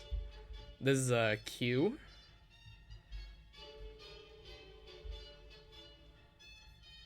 So yeah. But like, as you can see this, right? So not only is, this is a good example of what I'm trying to get at. So yes, this is part of a historiated initial where it's connected in there, but it's also connected into this letter right here, which I think is I think that's an H, maybe? I don't know. I'm still learning how to read medieval manuscripts. I'm still learning these various fonts, or not fonts because they're not done by a computer, but these like scripts. I'm still learning them, but as you can see, this dragon is not only a part of the initials, where he's like holding on to this P, but he's also holding on to this letter here. So the marginalia sometimes connect into the letters themselves.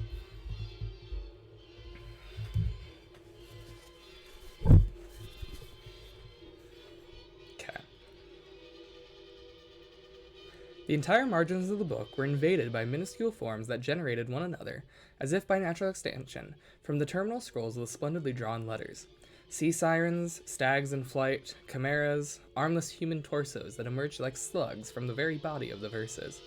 At one point, as if to continue the triple Sanctus, Sanctus, Sanctus, repeated on 3 different lines, you saw 3 ferocious figures with human heads, 2 of which were bent, one downward and one upward. To join in a kiss you would not have hesitated to call immodest if you were not persuaded that a profound, even if not evident, spiritual meaning must surely have justified that illustration at that point. As I followed those pages, I was torn between silent admiration and laughter, because the illustrations naturally inspired merriment, though they were commenting on holy pages, and Brother William examined them smiling, and remarked, "Babowin, so they are called in my islands." "Babowins, that is what they call them in Gaul," Malachi said. And so Brother William is from England, whereas Malachi is from Greece, I believe. Or actually, no, Malachi is a Middle Eastern name, I think, right?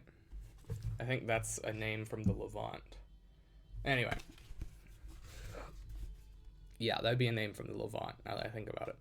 Adelmo learned his art in your country, although he studied also... Babouins, that is what they call them in Gaul, Malachi said. Adelmo learned his art in your country, although he studied also in France. Baboons, that is to say, monkeys from Africa. Figures of an inverted world where houses stand on the tip of a steeple and the earth is above the sky. I recalled some verses I had heard in the vernacular of my country, and I could not refrain from repeating them. Okay, I am like so sorry if anyone speaks German, because I do not speak German, so I will do my best. Aller Wunder sie geswicken, das Erd Himmel hat überstiegen, das sollt wohl ein Wunder wiegen. And Malachi continued, quoting from the same text, Erd ob und Himmel unter, das sollt han besunder, the aller Wunder ein Wunder. There we go.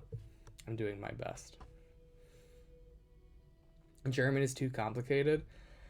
Yeah, I've heard it's at least pretty consistent, at least compared to English, so I at least appreciate that, but yeah. English is just like really inconsistent, which bothers me.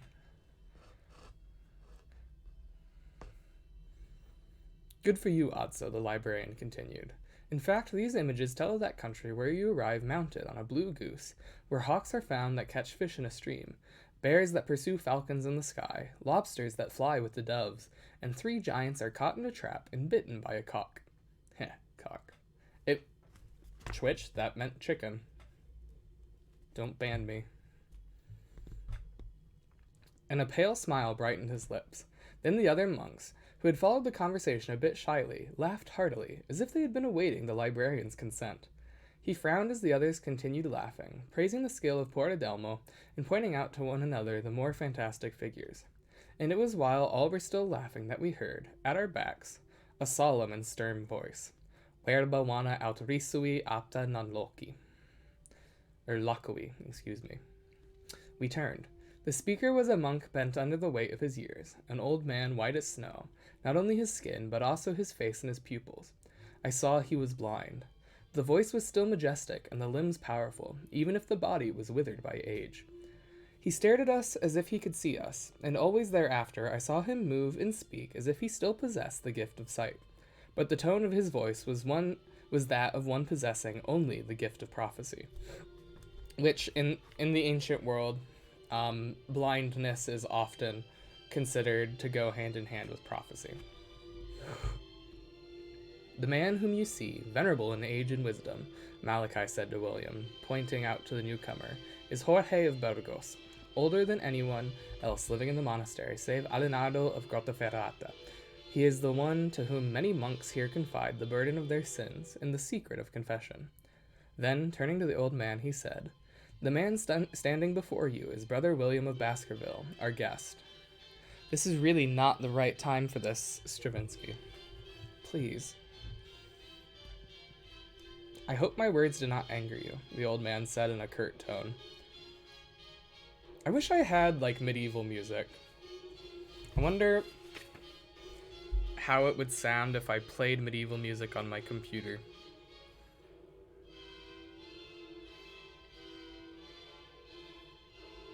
I'll have to figure out. Not right now, though. I shouldn't do that during stream. That's something I should do off stream. Medieval Eminem. Oh my god, okay, actually. So, one of my favorite artists. One second. I'm gonna pause the. I don't know how well you guys are gonna be able to hear this, because it's gonna be coming from my computer, because I don't have the source set up.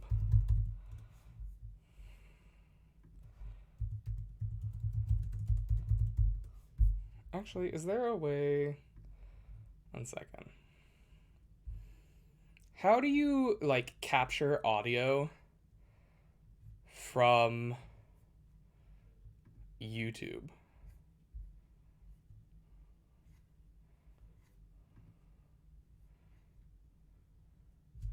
You can add source easily. Okay, so I've added source. What type of source do I need to add?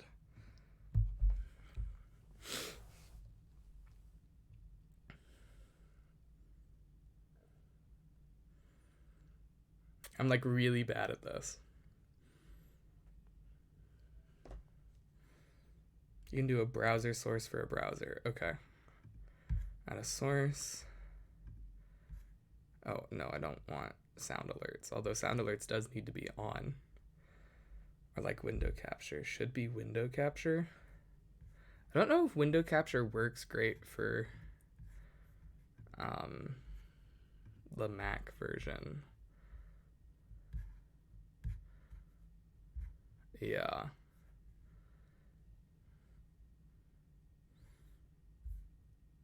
It's not showing Google. I really need to just start streaming on my virtual machine.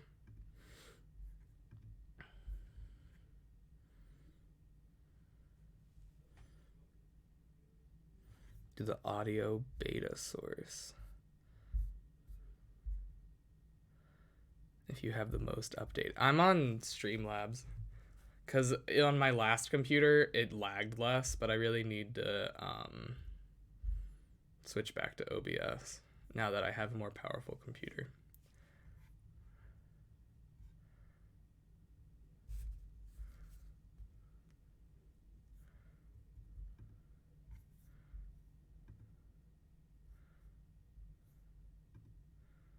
Oh, Slobs doesn't have that? Wonderful. Okay, so to do this with browser, right?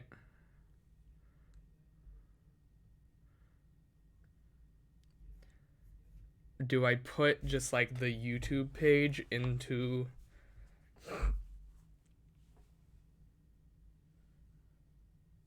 the URL.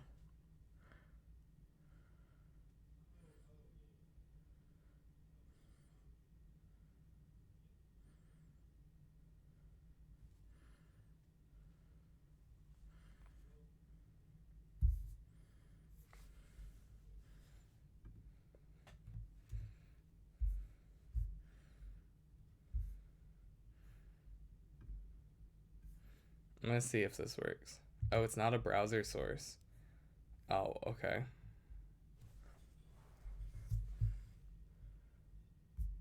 It'd have to be window or audio capture. Okay. Boop. Boop. Let me try audio capture. That'd be an audio output capture. Desktop audio.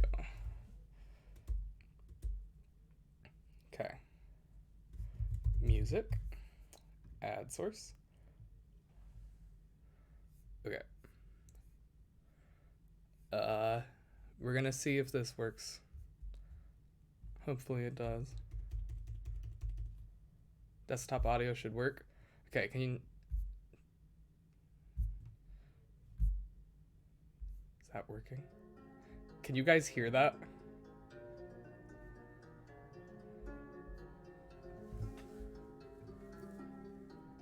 Or does it sound like it's coming through the mic? Oh, you hear it? Awesome.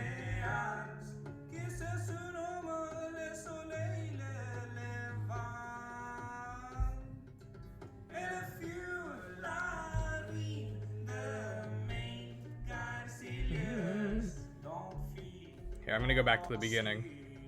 So this is by the Miracle Aligner. He does covers of music, of popular music in dead languages. This is House of the Rising Sun in Old French.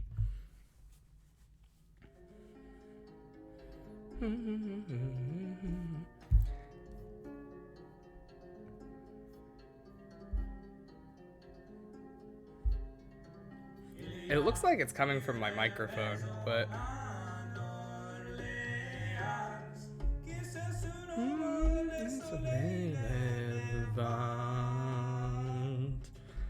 If you lie in them on gas yours, they all seem important.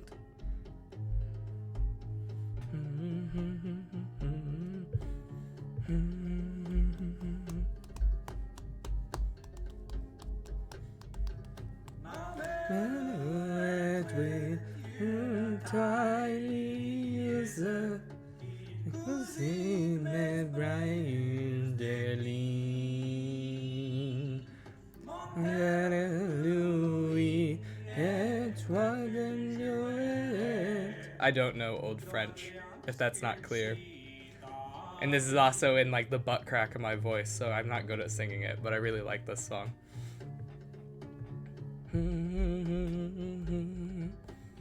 It's like right between my chest voice and my head voice, so it's just...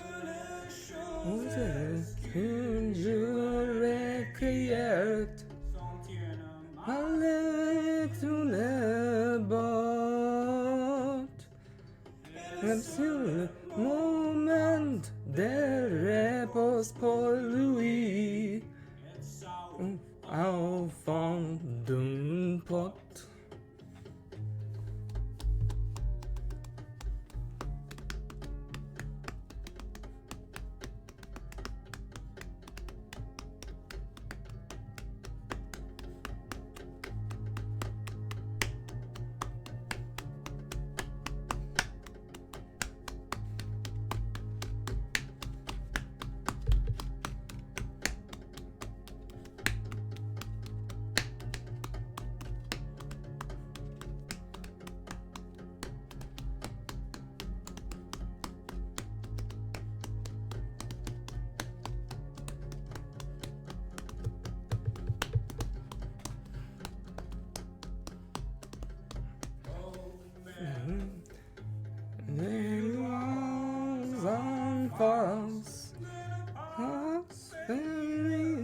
con wine.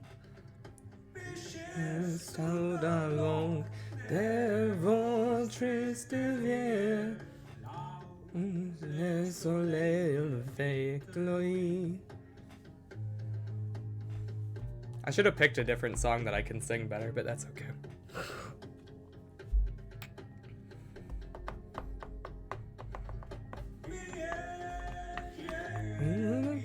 Sur le pavement,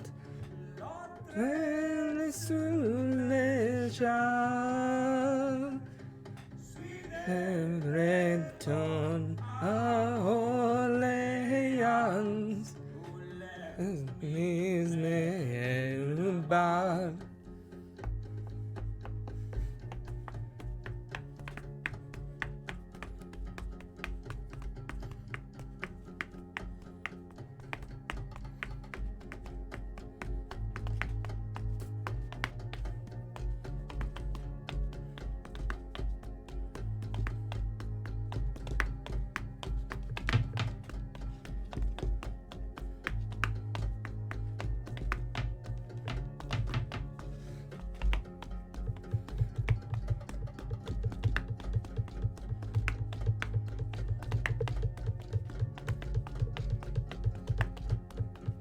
I'm using my long sword as if it's a boron, so that's okay.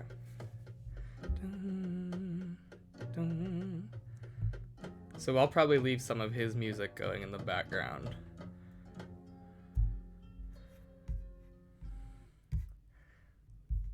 And since I've got you all here, oh, leave me alone, Disney. Thank you.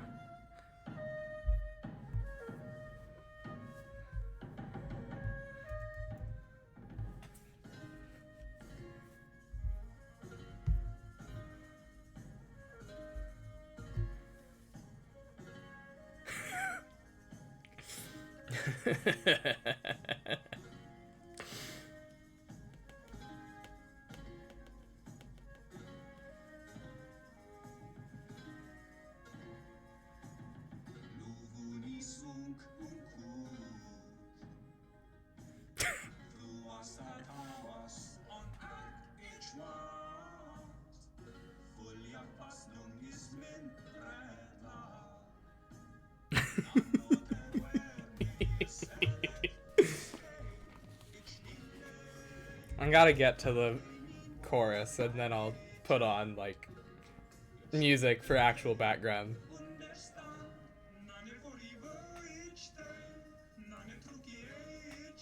This is how I rickroll people. This is what I send them. For me, yeah, shine.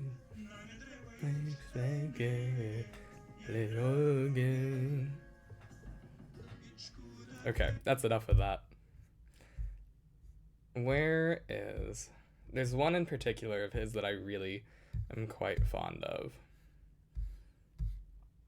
Gas, Gas, Gas is good, but I want his Boulevard of Broken Dreams. You can song request this and I wouldn't even be mad. That's wonderful. I am so happy because I absolutely love his music.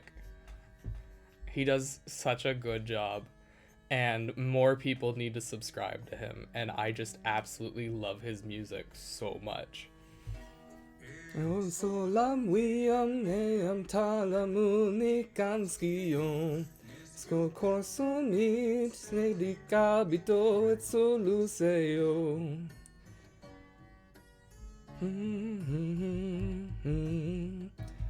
Hayom wakwam wiam sayom kadium terfrakte spes. Still be quies uniku setsu luseyom. My voice is pretty dead right now, but that's okay. Sayom. I'm also hunched over my computer. Sayom ya umbra estonicares juxtaiens. Respectan zonicas mi corin filmum. Y busco vuolo fari en venite e senso luseo.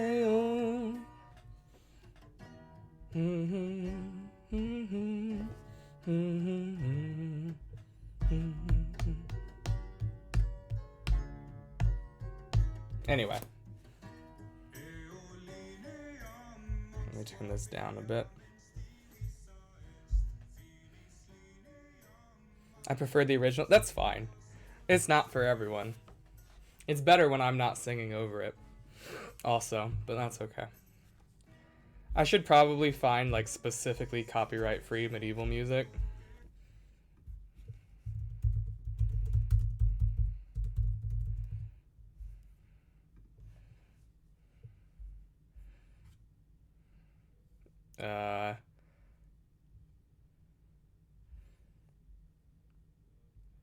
I'm good at singing. Well, thank you. I appreciate that. I don't think I'm that good because I'm like really out of practice.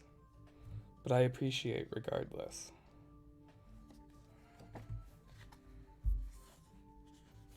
Okay, I think you guys can hear that, right? Like there. It's probably where I want it. I don't know why. One second. What if I put it there? That's not working, so it'll just have to go through my microphone. That's fine. I probably need to update a bunch of stuff too, is probably the other thing. I think my sound alerts are working though. Let me check.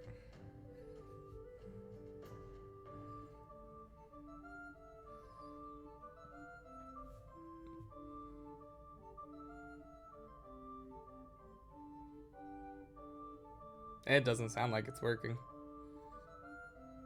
That's fine. Yeah, it's not working. Okay.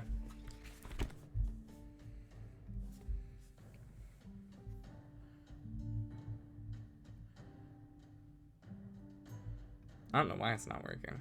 Oh well, that's fine. I'll just read. Where were we? Here we are.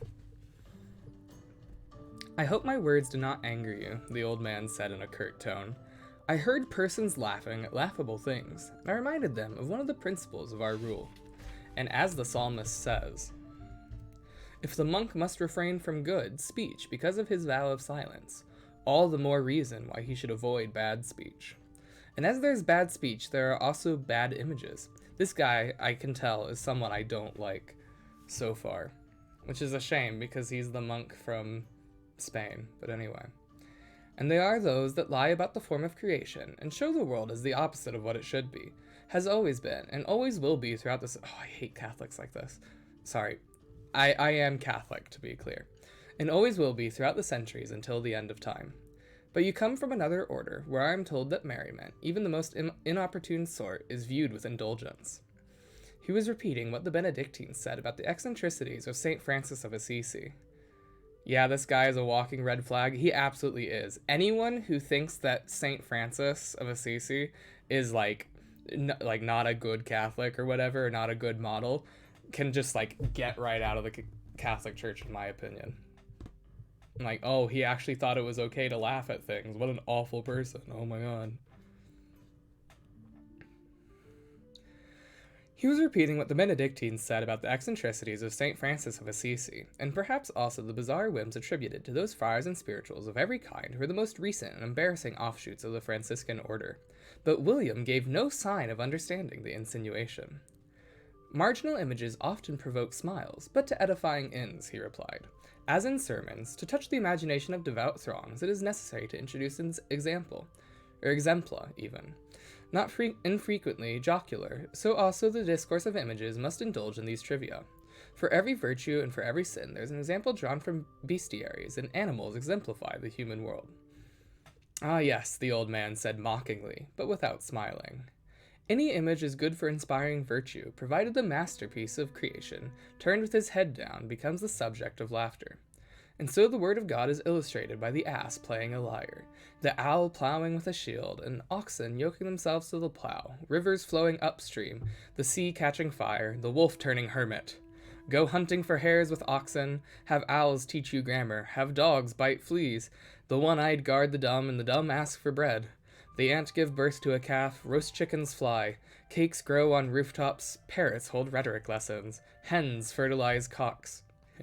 Makes the cart go before the oxen, the dogs sleep in a bed, and all walk with their heads on the ground. What is the aim of this nonsense?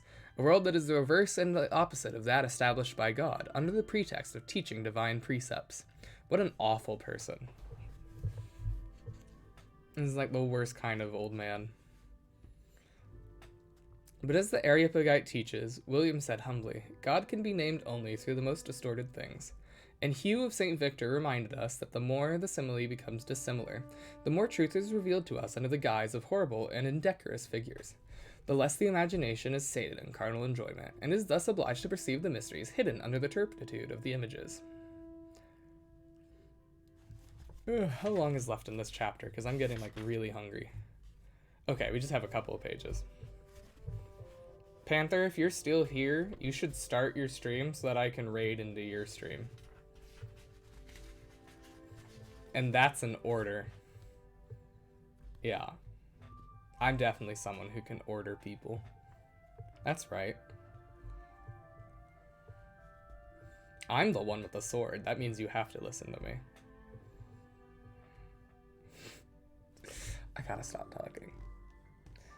Because, outside of context, that sounds really bad.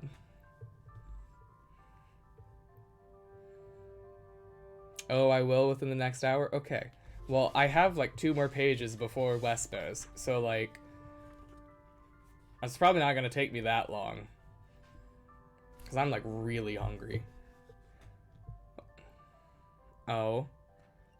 Let's go, Panther. Let's go.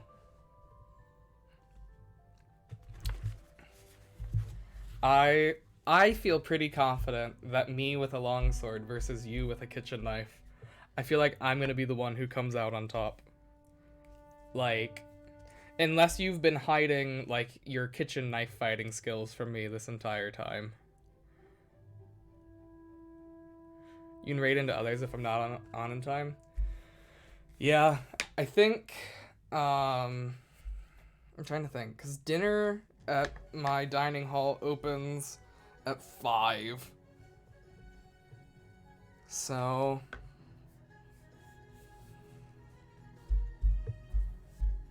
I don't know, let's! I absolutely would love to. If that's a challenge, I accept it. I throw down my gauntlet, sir. Where's my gauntlet?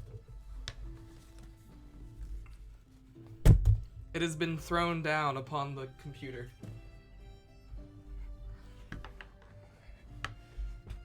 No fight, I love you both. No, you don't understand. This is important.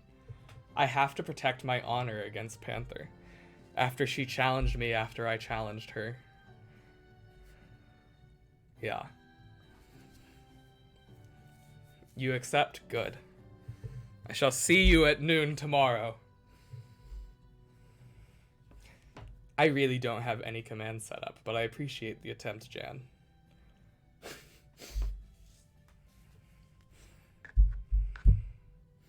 I actually am sparring tomorrow with longsword, so if you want to come all the way to my university, then duel.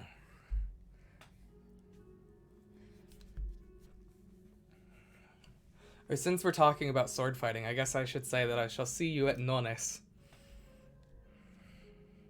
Although I guess by the time longsword is in practice, that really isn't a used term anymore.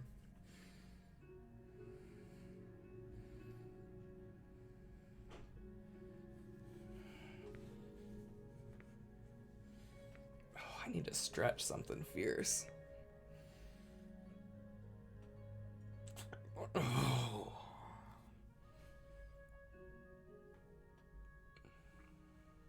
See you then. I will. I feel like I could take Panther.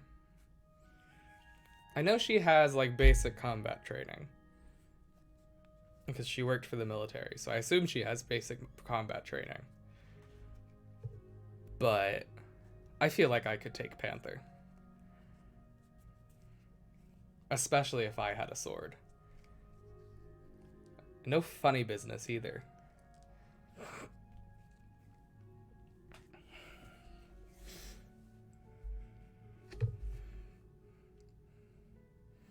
I can shapeshift and I don't fear death.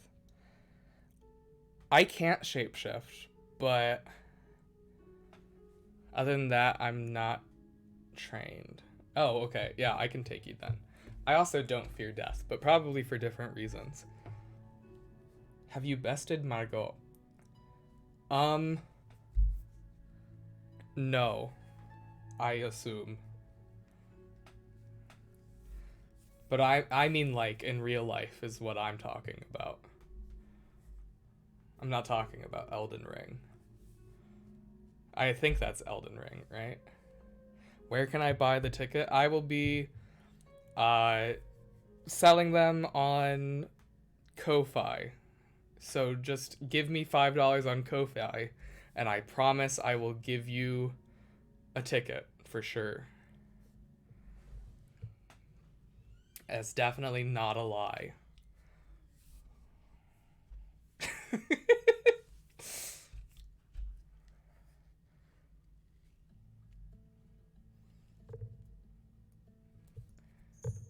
um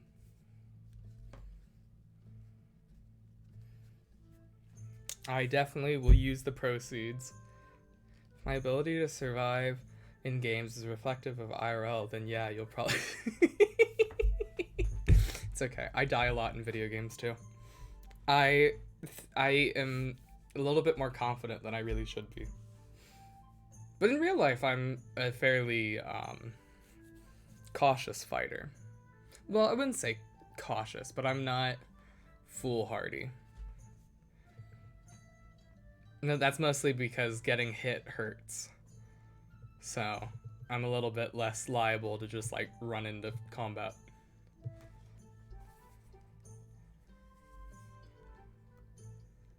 I practice longswords still hurt really bad. They may not be sharp, but they're still heavy. And we protect the parts of us that will get injured by being hit by them, like our arms and our heads and our necks and our legs. But it still hurts to get hit in like the shoulder or the thigh.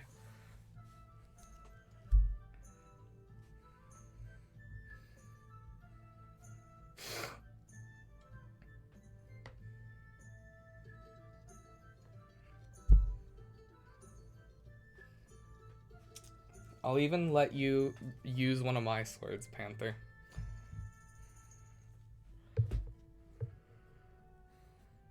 Although, okay, question. I assume you've used a kitchen knife more than you've used a longsword. Would you rather fight me with another longsword, or would you rather fight me with a kitchen knife? I'm just like out of curiosity.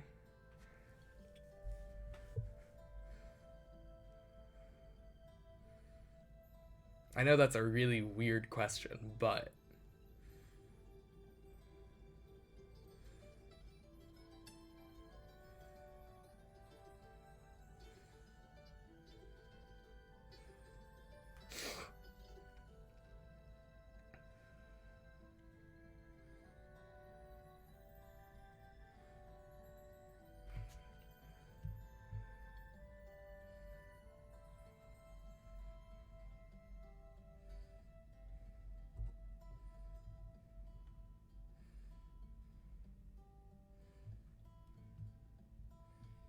I have no idea. My mind doesn't think in fighting.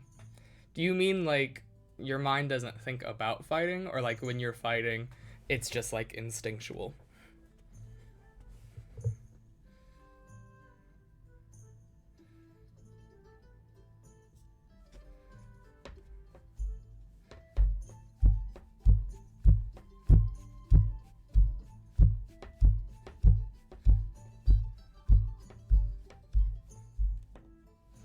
Can I unplug your laptop from the TV? thought my roommate was talking to me, and I was like, please leave me be. I need to get a sign on my door that's like, I'm streaming. Leave me alone if it's not an emergency.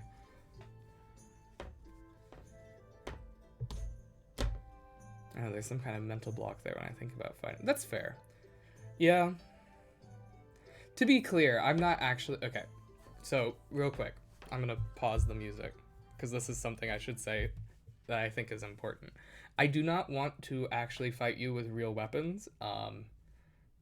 That is something that I would reserve only for an extreme circumstance of self-defense. And I just want to make that clear. Like, I'm not talking about actual weapons at all here. I'm only talking about sparring weapons. And I want to make that like 100% clear because I think that's something that's very important to say. I am not talking about lethal weapons, and I want to make that clear.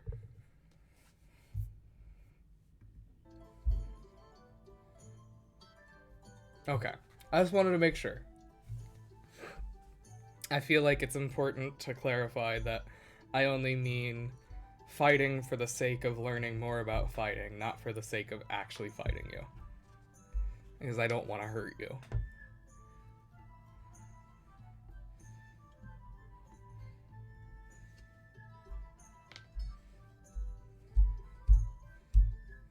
In fact, I'm actually quite averse to hurting someone, but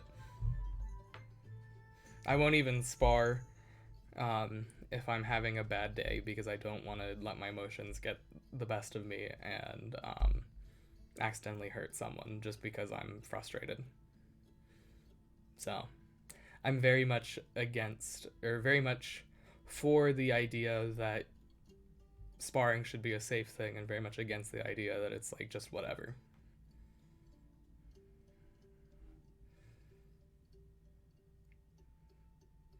Okay, what was I saying? I should finish my book, or finish this chapter of the book. Okay. I'm also going to take a quick bathroom break, actually, because I need to use the restroom.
Okay.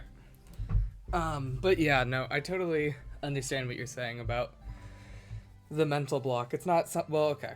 I can't say that I understand because I've been wrestling in an organized form since I was like 6, and I was wrestling in an unorganized form when I was like 3. But you know, like, so sparring is pretty natural to me, but like I get what you're saying and it is valid. and it's not something that everyone can think about as freely.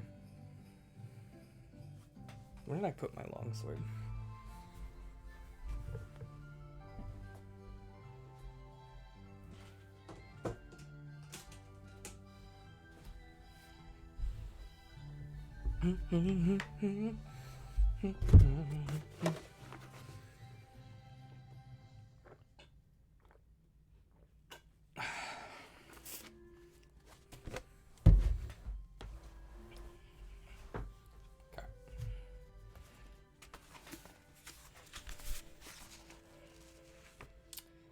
So, William has just defended the idea of amusing images in Marginalia. I know that line of reasoning, and I confess with shame that it was the chief argument of our order when the Cluniac abbots combated the Cistercians. But St. Bernard was right. Little by little, the man who depicts monsters and portents of nature to reveal the things of God per speculum et in enigmate comes to enjoy the very nature of the monstrosities he creates and to delight in them. And a Marginalia defender, absolutely. We love a Marginalia defender.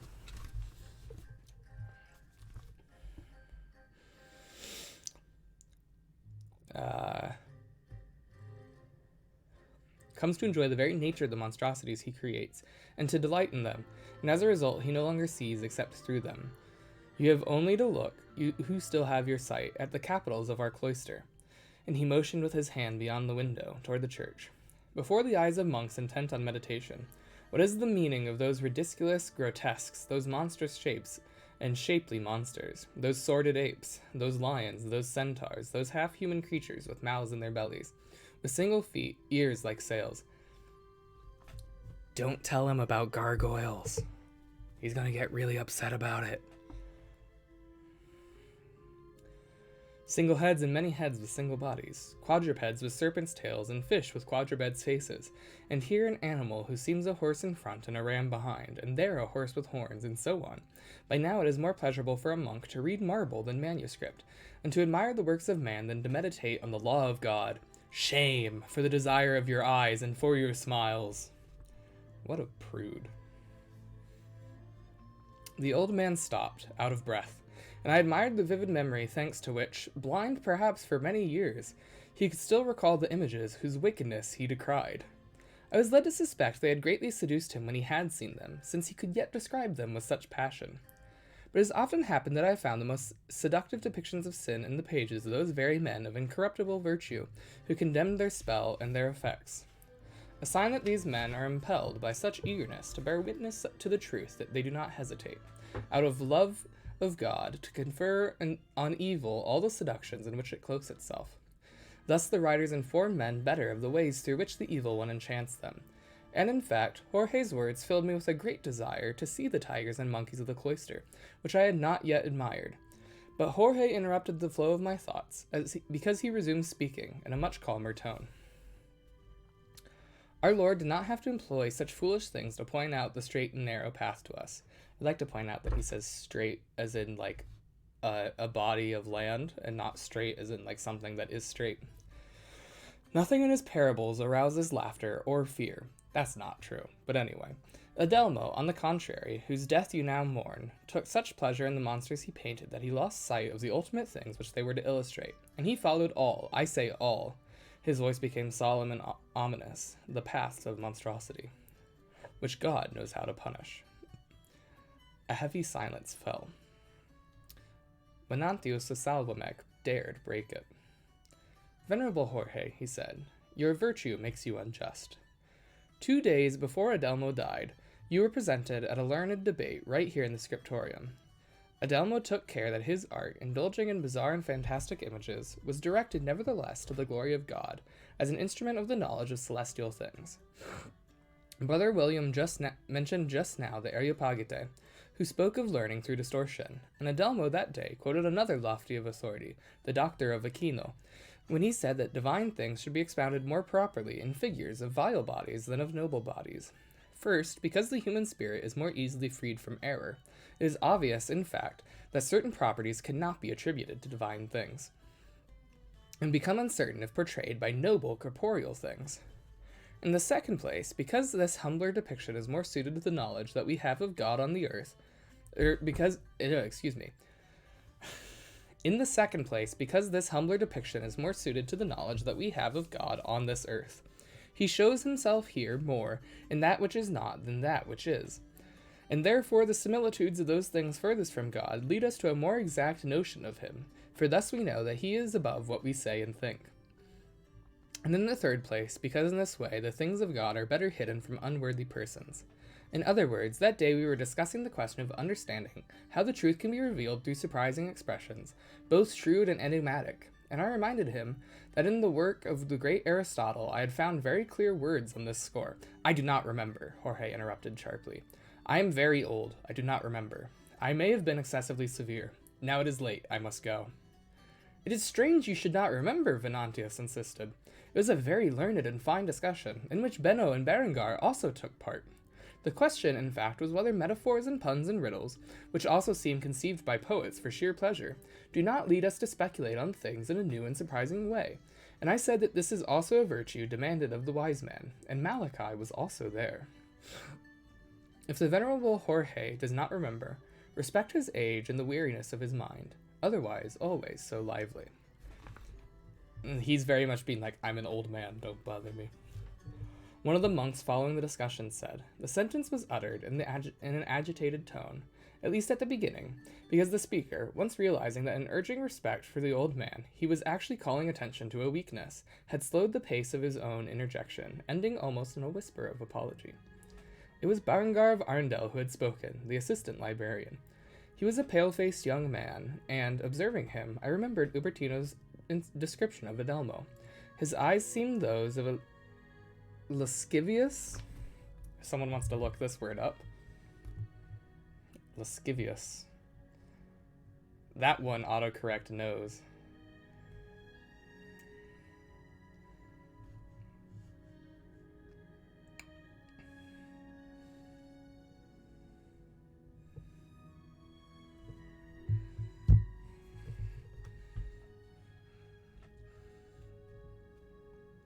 At least the beginning. Okay. Oh, okay. Perverted. Okay. Hentai. Lewd. I suppose I should have understood that from the context. He was a pale-faced young man, and, observing him, I remembered Ubertina's description of Adelmo. His eyes seemed those of a lascivious woman. Made shy, for everyone was now looking at him, he held the fingers of both hands enlaced like one wishing to suppress an internal tension. Venantius's reaction was unusual. He gave Berengar a look that made him lower his eyes. Very well, brother, he said. If memory is a gift of God, then the ability to forget can also be good, and must be respected. I respected it in the elderly brother to whom I was speaking, but from you I expected a sharper recollection of the things that happened when we were here with a dear friend of yours. I could not say whether Venantius underlined with his tone the word dear. The fact is that I sensed an embarrassment among those present. Each looked in a different direction, and no one looked at Berengar, who had blushed violently. There's something going on there. Malachi promptly spoke up, with authority. Come, Brother William, he said. I will show you other interesting books. Okay, I'm not going to say anything. Not yet. I'll leave that to the book. We still have almost a bit above 500 pages left in this. Well, okay, that's not fair. A large part of it is the postscript, which is written by the author. The postscript, if we exclude the postscript, which I probably still will read, although maybe not